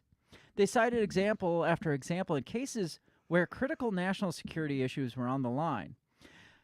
Aides present in the Situation Room the night that Iran hurled a barrage of missiles and drones at Israel portrayed a president in commanding form, lecturing Prime Minister Benjamin Netanyahu by phone to avoid a retaliatory escalation that would have inflamed the Middle East. Let me be crystal clear, Jack. If you launch a big attack on Iran, you're on your own. That was his bold statement. That's power. Mr. Netanyahu pushed back hard, citing the need to respond in kind to deter future attacks. You do this, Mr. Biden said forcefully, and I'm out. Ultimately, the aides noted Mr. Netanyahu scaled back his response. Did he, though? I don't know. Let's see. White House officials have said the president is in excellent shape and his debate performance, while disappointing, was an aberration. Kevin O'Connor, the White House physician, said recently as February that despite minor ailments like sleep apnea, the president was fit for duty. He said tests had turned up no findings which would be consistent with Parkinson's. The White House has declined to make Dr. O'Connor available for question and did not respond to detailed health questions from the New York Times earlier this year. Responding to questions from the New York Times, Mr. Bates, White House spokesperson, said Tuesday Dr. O'Connor had found no reason to reevaluate Biden for Parkinson's, and he shows no signs of Parkinson's and had never taken levodopa or other drugs of that condition. It goes on. These are some of his aides responding to questions. Says, he's inquisitive, focused. He remembers. He's sharp. Now, do these sound like descriptions for the leader of the free world? No. Like he's inquisitive. He's sharp. He's sharp as a tack. He's what were some of the other ones? Focused. He remembers. This sounds like how you describe Grandpa. Yeah, it sounds like the notes of a physical therapist of a nursing home. Yeah. Like somebody doing physical therapy and just taking notes, and it's just like, oh, he's really sharp today. Sometimes he looks at me like he knows me. He's remembering. Right? He's remembering things. Yeah. He's inquisitive. Today was a good day. Sharp as a tack. Today was a good day for Grandpa. Yeah. Like, this doesn't sound like descriptors of the President of the United States. Oh, he remembers things. Right. Yeah. That's concerning that you have to point out that Joe Biden remembers shit. Yeah. Oh, okay. Well, that's good to know. I'm glad our president remembers. He will ask you tough questions and say, "How does this relate to the average person?" And if you haven't thought of that in time, you have to come back to him. Elizabeth Sherwood Randall, the president's Homeland Security advisor, recounted on June 17th terrorism briefing for Mr. Biden in the Situation Room, in which he digested an immense amount of information and asked questions that were probing and insightful. Now this sounds like a freaking middle school teacher, making notes on your freaking paper. It's like that was insightful and probing. Little Joey made really good comments. Derek says he's inquisitive. He keeps asking what's going on and where is he. Many accounts, as evidenced by video footage, observation, and interviews, Mr. Biden is not the same today as he was even when he took office 3.5 years ago. The White House regularly releases corrected transcripts of his remarks in which he frequently mixes up places, people, or dates. The administration did so in days after the debate, when Mr. Biden mixed up the countries of France and Italy when talking about war veterans at the East Hampton fundraiser. Last week, debate prompted some around to express concerns that decline had accelerated lately. Several advisors and current former administration officials who see Mr. Biden regularly, but not every day or week, said they were stunned by his debate performance because it was the worst they had ever seen him. You don't have to be sitting in the Oval Office meeting with Joe to recognize there's been a slowdown in the past 2 years. There's a visible difference. I've been amazed on one hand, said Mr. Brinkley, a presidential historian. The president can zip around the country like he does, but the White House may only be showing the Biden they want us to see. And that is a pretty key statement there. Mm-hmm. Only showing the Joe Biden that the White House wants us to see. What they fail to mention is that the media has been showing us only the Joe Biden that they want us to see. The media that is reporting on this now and that are like, oh my God, I can't believe, like, how could the White House, like I've seen some that, I think you brought it up earlier, it's like the White House has been lying to us about him all this time. It's just like, no, you've been the ones fucking lying. You see him, or even when you don't, you see how they won't allow him to answer questions. Nobody's like, why the fuck won't you let him answer a question for himself? Yeah. You know, the only ones that ask that are the like Fox News and like the media on the other side. The media on the left side, they're not like, dude, can you just answer one goddamn question? Right. Why is Joe not answering a question? Why is Joe not out here for this event? Or why is Joe not allowed to speak for anything that's not on a teleprompter? Right. Why Yeah. does Joe keep screwing up places, people, and dates? Yeah. Why haven't they been asking it? Because we've been seeing it for 4 years now, and the media doesn't dare question it, doesn't dare throw a hard question at him, even during these ones where they're clearly trying to show how incompetent he is. They're still not throwing a tough question at him. Right. Like the question's like, did you watch the debate? Yeah. No. I'm not. I don't remember. I'm not sure. I don't remember that one. Well, don't you think you should remember that, Mr. President? It's like, how do you feel you did? Yeah. It was a bad night. I didn't prepare well, and he lied. But you sucked from the beginning. Yeah. What's your response to that? It's like, dude, there's It so was a much bad night. George Stephanopoulos could have just Bad ripped night? Really, him Mr. apart. President? If that would have been Donald Trump, Oh, yeah, they would have come after they him. would have, they would have just obliterated him. But still throwing softballs. But now they're unwrapping their plan. But they can't unwrap it too fast, though. No. Because then it'll be obvious that this was the intention all along. It's Right. just like, wow, this guy sucks. Yeah. How did this guy get so bad? We need somebody different. And it's just like, they gotta act like, Yeah. what do we do, guys? Right. This is Does a shock anybody to have a all of plan? us. Why didn't we plan for Yeah. this? It's like, Yeah. we did. Yeah. Yeah. So it's just, Yeah. I mean, it's they're going to treat him like a veteran, right? Who went through the trenches and he's gotten his bumps and scars, and so he's a war hero for them. yeah, they got to send him off with Exactly. with And a nobody's going to parade. disrespect him. Right. Nobody's going to come out and ask the really hard questions. They're all going to be like, oh, well, you had a bad night, sir. But all the media now has, the switch has been flipped, and now suddenly it's time to implement the plan, Yep. and they have to act shocked, act completely shocked that this buffoon is in fact a buffoon. Yeah. Like they never saw this coming. They got to play this game. They got to play this role. It's just like, is there anyone out here that could possibly fill this man's large, powerful shoes? Right. Like what? like right now, it's like some people are questioning. The key players aren't even. They're like, no, we stand by Joe no He's matter our guy. what. Right. But if something were to happen, what would we do? We have to consider the fact that what if Joe can't run? You see the game starting to play out, and it's all been planned out this way. The media has now turned on Biden, not like a hard turn, like, dude, this guy fucking sucks. Right. Like you said, it's like he's served his time. He's done well. Like, you've done well. You finished the race, good sir. Right. Yeah. It is now time to pass the torch. Exactly. Yes. What we need you to It's time to retire that sword, sir, and, Yes. and we will continue your fight. The sad thing, though, the very sad thing is Joe's not in on the plan. Well, no, and neither is Jill. No, Jill's definitely not in on the plan. Jill's and like, fuck you. We're taking this all the way. We can win this bad boy. And they're like, but can you? I'm trying to find. I had an article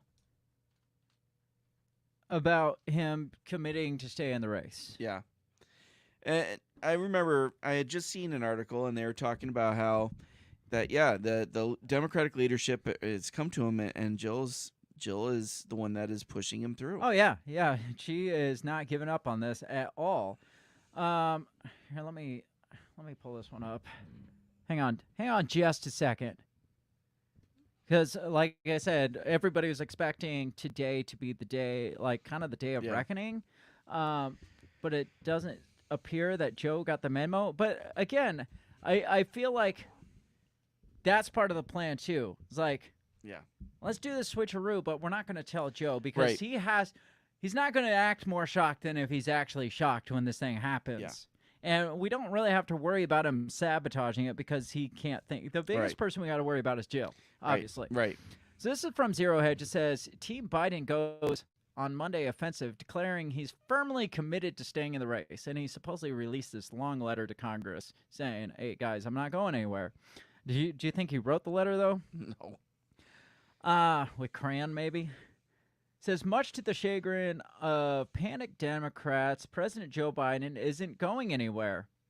I want you to know that despite all the speculation in the press and elsewhere, I'm firmly committed to staying in the race, to running this race to the end, and beating Donald Trump, Biden wrote in a Monday letter to congressional Democrats, undoubtedly penned by his cabal of unelected officials who can't fathom releasing the ring of power. So this is it's a 2-page letter that he wrote. I'm not going to read the whole thing. But Joe Biden supposedly tweeted, this morning I sent a letter to my fellow Democrats on Capitol Hill. In it, I shared my thoughts about this moment in our campaign. It's time to come together, move forward as a unified party, and defeat Donald Trump. He says, I have heard the concerns of the people. I'm not blind to them. The letter continues. Come on, shrink. I can't read the whole thing. Adding, I wouldn't be running again if I didn't absolutely believe I was the best person to beat Donald Trump in 2024. The letter comes as Biden reportedly canceled a meeting with Senate Democrats led by Senator Mark Warner. There's only 2 reasons to cancel such a meeting.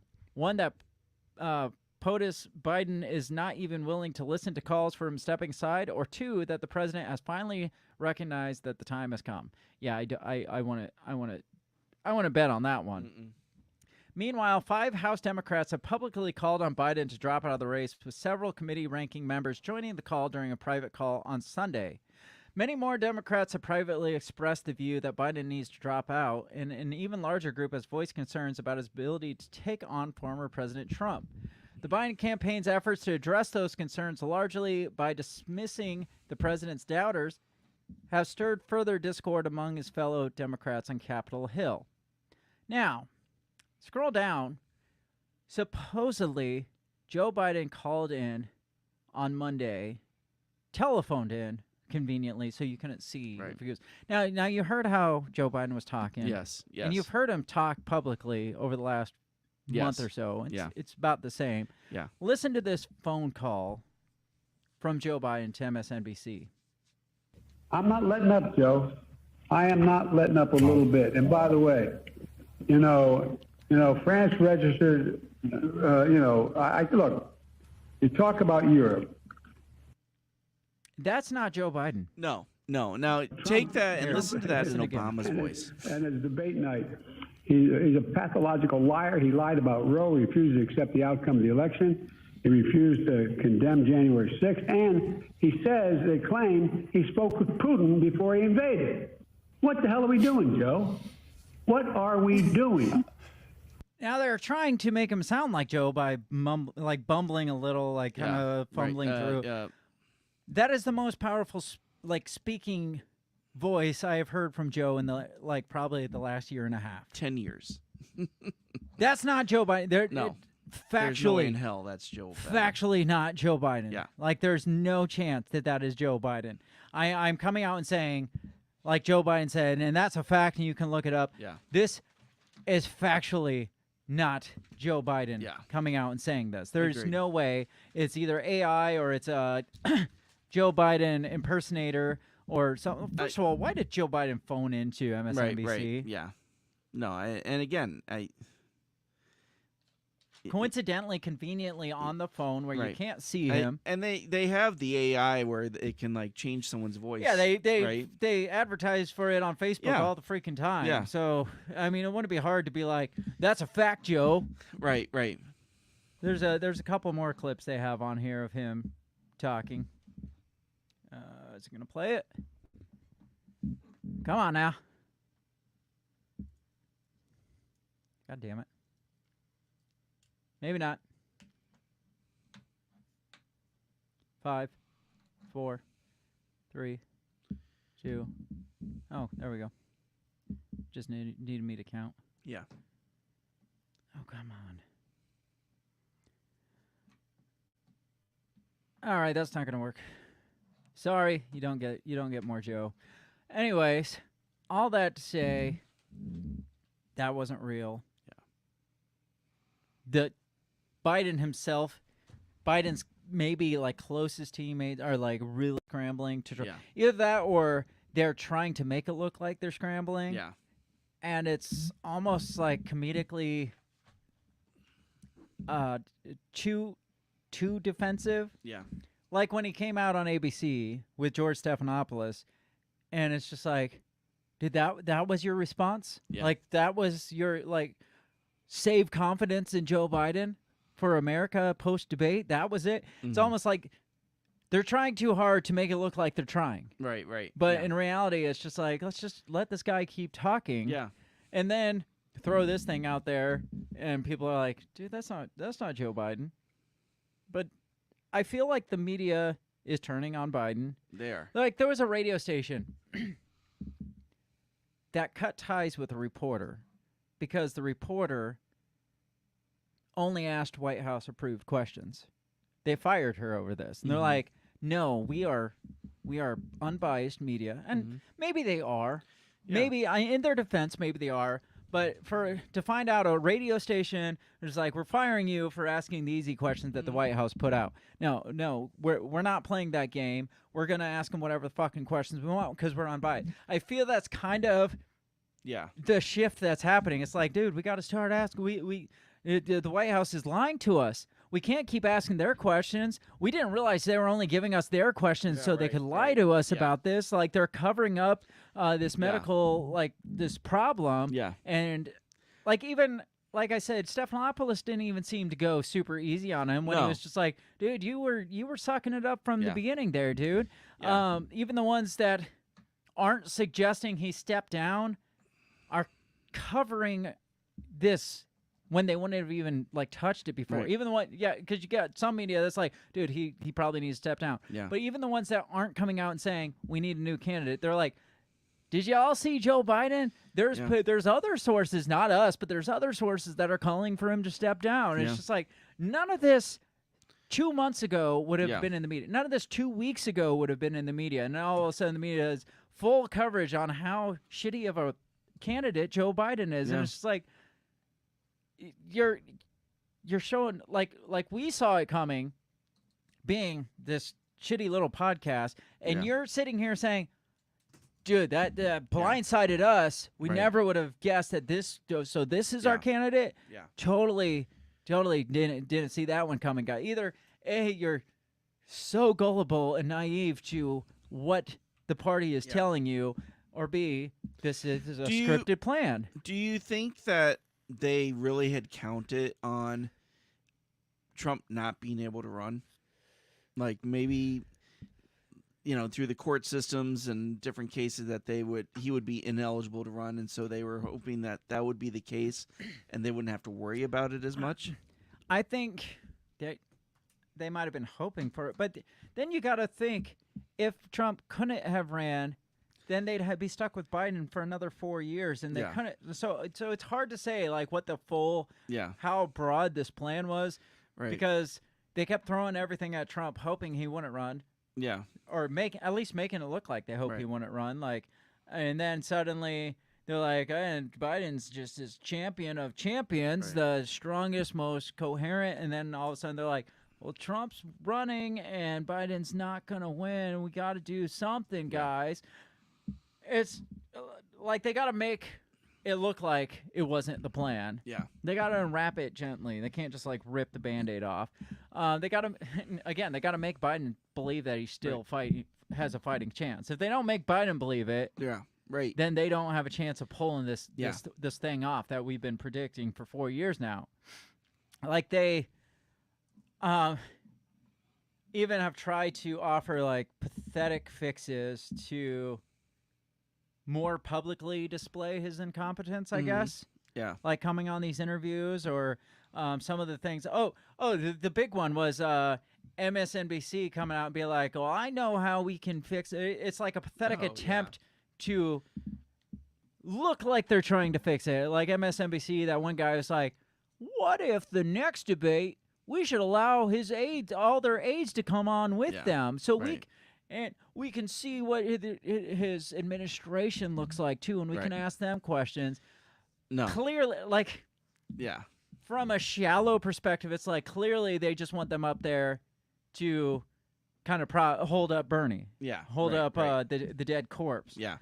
But if you look at this from the perspective of a plan, it's like they've got to know that this looks fucking pathetic. Right. And they're like, well, let's make this pathetic attempt to look like we're fixing the problem, but it's so blatantly pathetic that people are going to be like, dude, this guy's so fucking weak that we got to have aides up there. This was from Zero Hedge. Who is the guy? MSNBC host Lawrence O'Donnell has called for allowing Joe Biden to have aides with him on stage to speak for him and help him sound coherent. It says, O'Donnell said that it would be good to allow candidates to have as many staff as they want, join them on stage throughout the debate, and make sure that all of them have a microphone. Yeah, that wouldn't get insane. He added the candidates should be allowed to turn to their staff and confer with them about anything at any time in the debate. And we should be able to hear everything they say, so we can hear if the candidate has competent or incompetent staff. We could hear the candidate overrule some advisors and say something else, he continues. We could watch the candidates actually think and process information, including possibly information that they might not know until a staff member tells them or reminds them. He continued, a candidate should be allowed to let staff members actually answer questions for them. When he says candidate, he means Biden, because Trump clearly doesn't need people talking for him. Only the mentally deficient, incoherent, bumbling Biden needs that. So what do you think of this? What do you think about this one? No. Do you think that's his real suggestion, though? Or do you think, like I said, this is them trying to make Biden look even more pathetic? Yeah. No, that's all I can get out of that. Like, how could that be? You can't logically think that this is a good solution for this. Like, have all his aides up there where they can answer questions for him. No, it's to make him look pathetic. Right. So they can be like, oh, like the people can be like, dude, this guy cannot even handle a debate by himself. You know, Trump wouldn't take aides up there. That's the funny thing. Trump would be like, actually, I take aides everywhere I go. Right. I have the best aides, the hottest aides, the most beautiful aides. I've got super aides. Like Magic Johnson aides. Yeah, exactly. It's magic. Jesus.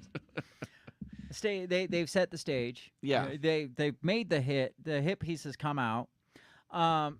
Let's see. Grumpy says, I really believe that if Trump wins, he will have dementia by the end of his term. I think so too. Maybe. He's old enough. Maybe. Like I was saying though, they've set the stage. The soft assassination has happened, and they're gonna let the court of public opinion. That's what it's now. Yeah. Now it's time to start grooming the public. Right. They've got to ease them into it though. They can't just be like, and dude, we've been lying to you all this time. They have to start grooming. Like, gosh darn it, I really like Joe Biden and he's such a good guy, but we just need somebody up there that can maybe just do a little bit better. Now that's somebody. They want it Mike's way. Yahoo News has a headline that says, Michelle Obama is winning the election, even though she wants no part of it. The Hill says Michelle Obama is the only Democrat to best Trump. Michelle Obama came out with 50% of the votes during polling last week. Michelle Obama, the only one to beat Donald Trump. I believe it.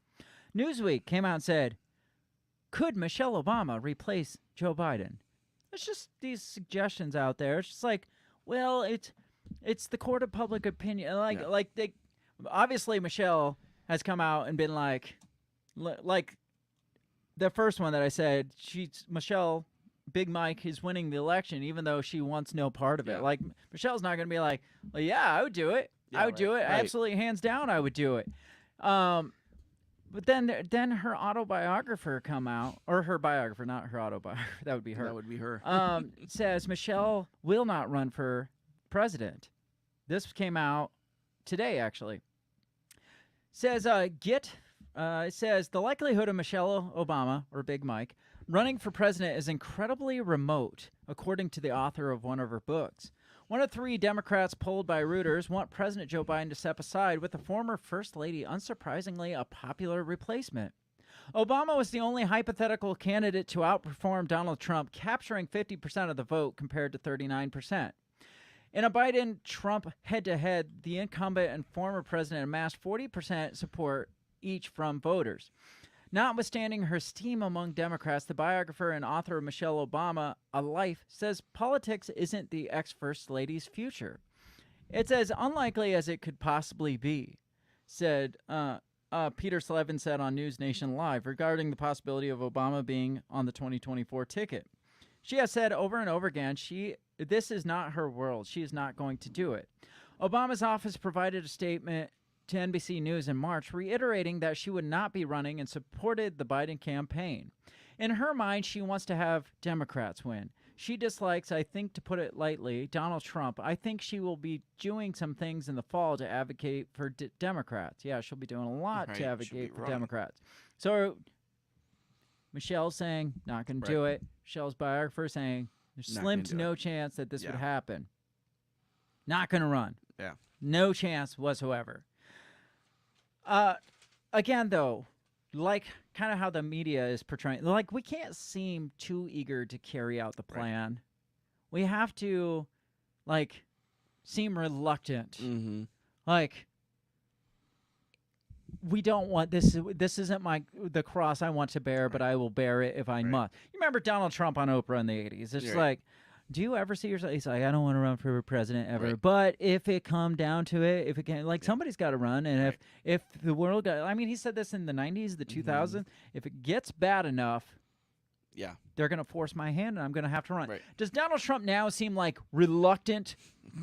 Like he was ever reluctant to run for president? I think if he's elected president, we have to make sure he doesn't try to go for a 3rd term. Yes. Now you see the true Donald Trump. Maybe it's the dementia or something, or just over ego from back then. But back then it was like, I don't want to ever be president. I don't want it ever get to the point where I have to run for president. But if somebody must, if it comes down to it, and it, like, I'm the option, then I will bear that cross. Yeah. Seems like this is kind of what they're playing up, but more short term. Not playing the long game like Donald Trump did, like over 35, 40 years. She's like, oh, I just can't do. I don't want this. Yeah. This isn't for me. This isn't what I see in my future. Yeah. And then, so it's like you said, it's got to come. It's got to seem like it came as the will of the people. Yep. Like, the people have spoken, so I must. Yes. I must pick this crusade up. Yes. My country needs me, damn it. Yeah, absolutely. Here's an op-ed, supposedly like a write-in, like public opinion piece in The Independent. Now, tell me if this doesn't sound like, Michelle, we need you. Oh, God. The headline says, can Michelle Obama save America? That's how bad this is. Yeah. Now, what's interesting is every one of those, like, headlines that I read about Michelle Obama, it was the same picture. Not this picture, but different angles in that same outfit at the same speech. Almost like it was pre-planned. Right, yeah. Almost like it was like a marketing campaign where everybody drops the same article, but they didn't feel like, I don't know, like putting a different picture of Michelle Obama. Anyway, this is an op-ed. This is from the voice. This is the voice of the people. Okay. There is no doubt in my mind that Joe Biden must quickly withdraw from the presidential race.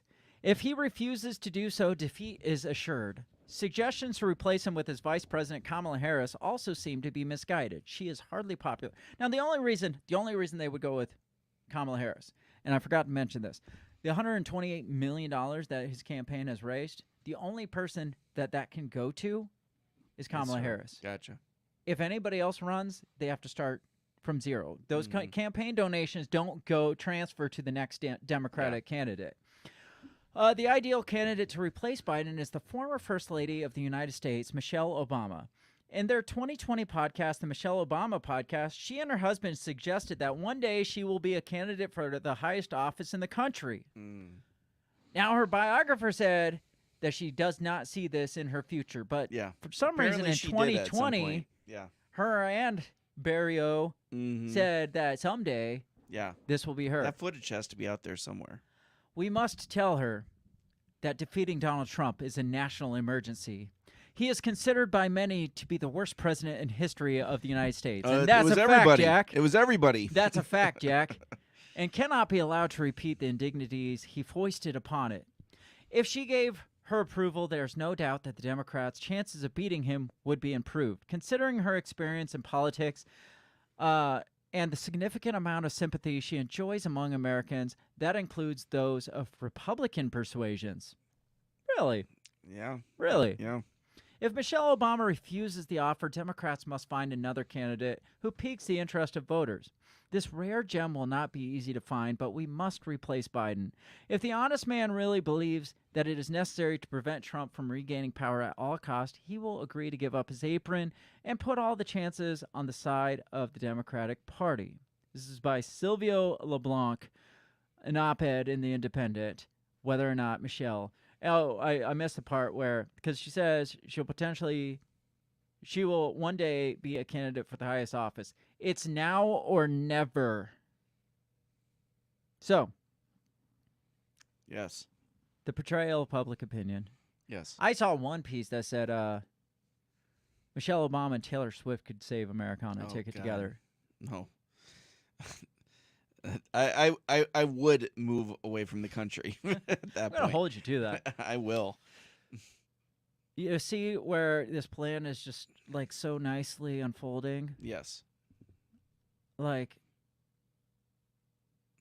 the public perception, like, it can't come from the Democrats. No, it can't come from the media can't be like, right, Michelle Obama, you must run. And the DNC can't be like, hey, we're replacing it. Because then it's just so obvious that this was planned out. Because, I mean, you get people like us that'll be like, I told you so. Yep. But so the people like us that have been saying, I told you so, read stuff like this, and it's just like, you're just weeding in the like grooming people's minds for, like, all the, like, if you just Google Michelle Obama, you'll see one about, like, Malia's birthday party, but everything is, there's, like, the whole, like, first 2 pages is like, no, Michelle Obama's not running for president, just to get this in your mind. Michelle Obama has the highest poll ratings, but she's not running for president. Don't get your hopes up for Michelle Obama for president. Like, really ingraining that in people's minds. So people can be like, you know, we do want Michelle Obama for president. Yeah. It would not surprise me if Amazon or Netflix or Hulu comes out with like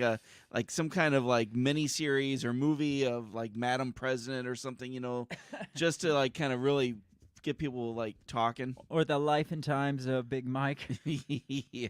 I don't know. Mike's way. I don't know. But you can see how they're like they think it's subliminally putting this in your mind. People's very heads. Subtle. It's like, no, Michelle's not. Fact check, Michelle's not running for president and never will run for president. Her biographer said no. So people are like, you know what would be a great idea? If Michelle Obama ran for president. And then they Google and they're like, this person said the same thing. Oh, that was like an original thought that I had all to myself. Right. Yeah. No, this is, I mean, they're planting this in people's heads. So by the time the DNC comes up, when is the DNC? It's like August, ain't it? Yeah, middle of August. Middle of August. By the time that comes up, they've heard. Yeah. It's like when on The Office, when Dwight's wanting this management position. Yeah. And he keeps saying, like, the word Dwight and the word manager in a sentence over and over and over, and he's like, I'm trying to like subliminally like connecting the words Dwight and manager in her head so that all she can think about, like all she hears is Dwight and that's what they're doing here is Michelle and president, Michelle and president, Michelle president, not Michelle. No, we said was not president, guys. What we said, but they're working it in. Yeah, and we've called this for so long now. Years. For so freaking long that there would be, if he made it to election, they would switch him out for Michelle, most likely Michelle Obama. Yeah. And then the big time pundits started saying it, like 2 or 3 months ago, and we're like, dude, we've been saying this for a long time. Yes. And now we're getting to the point where the mainstream media is like, what if Biden shouldn't run for president? Yeah. And then they're like, but Michelle's not going to run for president. Yeah. Yeah. Okay. I would be shocked. I would be completely shocked if Michelle is not on the ticket. Oh, I would be too. Yeah. I don't know. That's the only thing that would surprise me is if she is not on the ticket. Right. If she doesn't step up or she's like giving the speech during the DNC and people are shouting, Mike. Big Mike. Now, the problem, though, is Biden's not in on this plan. Obviously, Jill's not in this plan. Jill's not. What happens if Biden doesn't step aside? Like, he pretty much has to step aside for them to have, like, some sort of grounds to do this. Accidental stroke. I mean, there's that. Right? I mean, the one guy was like, either he steps down, there's kind of a coup in the DNC, or he dies. Yeah. And we're going to rule out him stepping down, and there's no chance of a coup in the DNC. Yeah. Crickets. Are you going to finish that sentence? Oh, I finished the. I mean, we did it once against Bernie. I mean, it's true. Yeah. I guess there is. So let's say there's this concern that he's unfit to run in 6 months, in like 4 or 5 months from now. Mm-hmm. Can the same be said about, like, if he is not mentally competent to run, do you think people might start saying he's mentally incompetent to hold this position for 6 more months? You got to remember, before you finish that thought, 2020, Nancy Pelosi studying the 25th Amendment, and she said, this isn't concerning Trump, because this was like October 2020. I remember that. You're like, by the time you finish your studies, Trump's going to be long gone, and who fucking cares? Right. And we had said then, and a lot of people questioned then, it's like, so are you just looking for like contingency plan for if Joe Biden sucks at being a president and is incompetent as people say he is? I mean, they invoke the 25th Amendment. Then what happens? Kamala finishes the term. Nobody wants Kamala's not going to win a ticket, that's for sure. So they have to throw the next best thing up. Right. Yeah, and that I could see that. Like, for some reason, he's forced to do some kind of physical cognitive test. Doctor comes out, sorry, he's got severe case of dementia. He cannot run. Right. And then it's like, okay. Well, in that case, he gives a speech at the DNC. Hey guys, I've devoted my life to serving you, but unfortunately, I can't go on. Yeah, and does he finish his term then? I mean, that'd be the quickest way to get him off the ticket. Probably if he not. Step I would down, say Kamala would come off. Yeah, Kamala would come in. Now, here's another option that I didn't know was even a possibility. It's from Zero Hedge. It says President Biden must resign, or he should be impeached. I guess that's an option. Yeah. I mean, I would think the 25th Amendment would come before an impeachment. I would think so too. They're not going to want him to be impeached, so he would have to step down, and for him to maintain integrity. Yeah, it says Biden's duty to American people is to faithfully execute his office. As a public trustee, Biden took an oath to do what's right. He is a trustee of powers bestowed upon him by the Constitution in return for his promise to be dutiful. Like every agent and trustee, Biden owes fiduciary duty to those who are served by his decisions. He owes them two duties: the duty of always acting with due care, and the duty of giving them his absolute loyalty, always putting their interest above his own. And running for a second term is not putting anybody's interest besides maybe Jill's above his own. A president's failure to use due care or be loyal is grounds for impeachment. Under our Constitution, impeachment for high crimes and misdemeanors is not a criminal proceeding. Rather, it's a civil proceeding to discharge from office one who has failed in his or her trusteeship. More than 50 years ago, when the impeachment of Richard Nixon was under consideration, they quoted this English parliamentary practice, blah, blah, blah. We don't need to know that. It says, for Biden to remain in office, he will not be faithfully executing it. Rather, he will be using the power of the office for self-serving ends, depriving American people of a vigorous defender of our rights and privileges. If Biden doesn't resign immediately, he has committed an impeachable offense by causing manifest injury of the people of the United States. Should Biden attempt to have his cake and eat it too, he might withdraw his candidacy for this year's presidential election, but not resign as president. If he affirms that he would not be qualified to execute the office of president in January, then why is he qualified to serve the office today? To withdraw from the race but continue in office would be a violation of his duty of loyalty to the American people. Joe Biden made a choice when he took the oath of office to serve as our president. If he can no longer be loyal or serve us with due care, then he must resign or be impeached. I mean, there is that option, but as you said, I don't see it going that route because... No. I can see them playing hardball with him if they have to and be like, look, Joe, you can either let your legacy be impeachment or you can step down. Or 25th Amendment or, like, I could see it, yeah. It's, like, kind of throwing it out there. It's like, you step aside for November elections or we throw out the 25th Amendment today and you go down as... The one guy that got ousted as president in the last 6 months because of dementia. Yeah, they're like, hell, even Reagan made it through. Come on. Yeah. I mean, his wife drug him along. Yeah, maybe that's what Jill's doing. She's like, I can be Nancy Reagan. Yeah, right. I can do this Nancy thing. Yes. Yeah. I don't know. Where do you see this or going? they just are hoping that he bows out gracefully and they don't say anything. And they hope that the Republicans don't mention the 25th Amendment. Yeah. Right? I don't know. I feel like they will hang that over his head as you either go out with grace or you go out disgraced. Yeah, I can see that, yes. And let Big Mike take the stage. But don't tell anybody. Yeah. Now, there's a plan, like I said. There's multiple contingencies in place. One, I think, being the 25th Amendment. One being... anything on the table from suicide to like death and all. Like I feel like they've got this all planned out. They do, yeah, right. The only reason, about it. And I think that will be like you could see Trump's demeanor during that. Like he knows that Joe is not a winnable candidate, and he's playing that at like even the Republican, like the RNC. Kind of came out this week and started bashing on Kamala because they think that she's possibly the next choice. They're like, they're trying to play catch up. They're like, oh shit, we see what's coming. Yeah. And we've been playing against Joe this whole time. We've been playing the easiest game ever. Yeah. I had seen a meme that said Kamala, the original Hawktua girl. God damn it.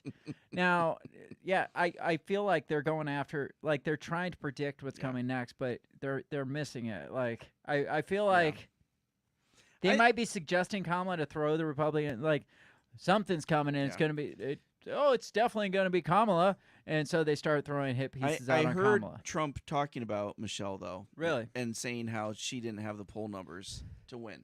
I don't know. I feel like the whole plan was get to, like we've said, get to the DNC where it's too late for the Republicans to switch courses, switch campaign courses, and you can throw just about anybody out there. Like even, I can't remember who said it.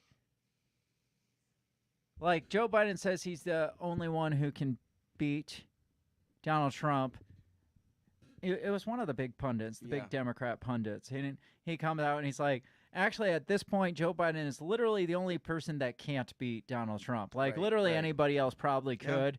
except Joe Biden. Why is he staying in here? Yeah. So, obviously, the whole switcheroo thing that we've done several episodes on is wait till the final hour, switch it up, and throw the Republicans off their game because they've been kind of playing it loose. Yeah. Because it's just like an easy victory at this point. Yeah. Like, there's nothing that would cause aside from blatant fraud, right, absolute blatant fraud. There's nothing that would convince me that Joe Biden would beat Donald Trump in an election. Yeah. Like I said, Joe Biden clearly dominated that, and that debate was freaking sad. Yes. That was the saddest debate in history. It was. And he dominated it. And the bar was so low. So if he were to come out and lose to Joe Biden, it'd have to be blatant fraud. Yeah. But you throw somebody else out there at the last second, somebody like Michelle Obama that's got really good popularity on both sides of the aisle. Yeah. There's a good chance. Yeah. Especially a cocky Donald Trump wouldn't have a chance. Well, yeah, he would have no angle against her. I think Barack Obama would beat him for a third term against the Constitution, blatantly, fuck the Constitution, I'm running against Donald Trump, and he'd still win. Yeah. He'd still win against Donald Trump. I agree. The sad thing is there is this plan. There are all these contingencies in place. Biden winning is not at all part of this plan. No, it's just not. No. It's not one of the options on the table. It's just like, well, we've gamed this out. Kind of like the 2020, we talked how they gamed out all these different scenarios. The one scenario they're not gaming at all is Joe Biden winning a second term. Right. It's not going to happen. Yeah. It's not possible. If he stays in the race, it's not possible. Yeah. Should he stay in the race? Nobody thinks so. Yeah. There's not one damn person. Not even his spokesperson. What's her name? I can never remember her name. KJP. Yeah, she's still defending him to death. But she in the back of her head, she's like, "Oh yeah, it's not going anywhere." To the camera, they're all defending him, but behind closed doors, they're like, they're Joe, plotting against him. Yeah, you got to step down. We do not want another Kennedy situation here. Oh, his closest, the people closest to them are they're like, you got to keep him thinking he's got a fighting chance because we got to convince the people that this is how this is going. Like he's going out swinging, he's going out on top. We can't just be like, Joe, you're not the guy. Right. Because then he just stops. Right, yeah. It's just like, fuck it, I'm going to go take a nap. Then he just goes up on stage and takes a dump in his Again. pants. Yeah. I'm waiting for it because I said the media is not covering things up like they used to. Yeah. I'm waiting for the media to not cover up him taking a shit and actually report Be like, Joe Biden what's that? What's took a that shit smell? on stage. Did you guys smell that? In front of the leaders of the free world. Oh, God. I'm waiting for that to come. Because when that comes public, that's when I'll be like, we were right. We were right. Do you got anything else on these debates or Joe Biden's horrible campaign? Again, or Big I think Mike? for the Democratic Party, the biggest obstacle is going to be getting Jill out of the way, right? They got to get her on board. And maybe they'll be like, look, Jill, this could be a double suicide. Or I was going to say, what are the odds that Jill Biden, if she doesn't get out of the way, she survives to November? Yeah, right. I mean, she's had some. Look, Joe's already lost one wife. She's had some shots. She's up there in age. Yeah, right. She may have a history of coronary issues that nobody ever knew about before. I don't know. Yeah. Like one way or another, Jill's going to get out of the way. She's going to come around one way or another. One way or another, yeah. So if we successfully predict it, Michelle, right, does that mean that down the road we may see a Chelsea Clinton or a Malia Obama running for president? Please stop. Please stop. Just throwing that out there. Please stop. I don't want that. Nobody wants that. I don't know. God. Yeah. What about you got to get the Bush daughters in there too. Nobody wants them. Nobody wants Not any even of them. Republicans want them. Nobody wants any of them.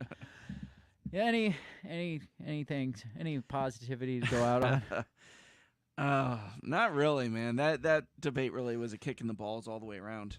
I mean, but it wasn't surprising. No, it wasn't surprising. We knew Donald Trump was going to come out and lie through his teeth and make a joke of it because that's what he's done in every debate. And we knew Biden was going to ultimately fuck up. They knew it. Yeah. I think I was my hope was after 4 years of dealing with Biden's bullshit. I guess there was a part of me that forgot about Trump and just thought that he would come out and say something, and I'd be like, yeah, okay, I can do this. But that didn't happen. It didn't. It really didn't. And you're like, and kind of redeem himself in your mind. Right, and he right, comes right. out and he starts talking. It's just like, fuck. These are our options, guys. Yeah. For now. Right. For now. Right. Just wait. For now. Wait for the return of Big Mike. That's all we got. I guess we're gonna kind of play this game and see how far our prediction goes before it ultimately comes true or doesn't come true. Maybe Biden will resurge in the polls and in think life itself. The DNC maybe order some like Jersey Mikes in and sit here and and watch the DNC. I guess. I'm looking for the first time in my life. I'm looking forward to the DNC to see what happens. Yeah. See.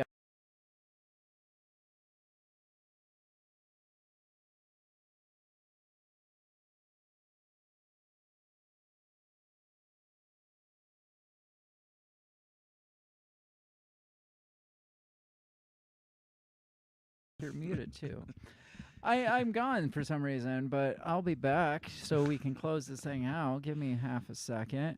We lost. Craig was so excited about the DNC. They're on to we us. Lost him. They're on to us. Hang on just a sec. Oh. There you are. Whoa. I'm back.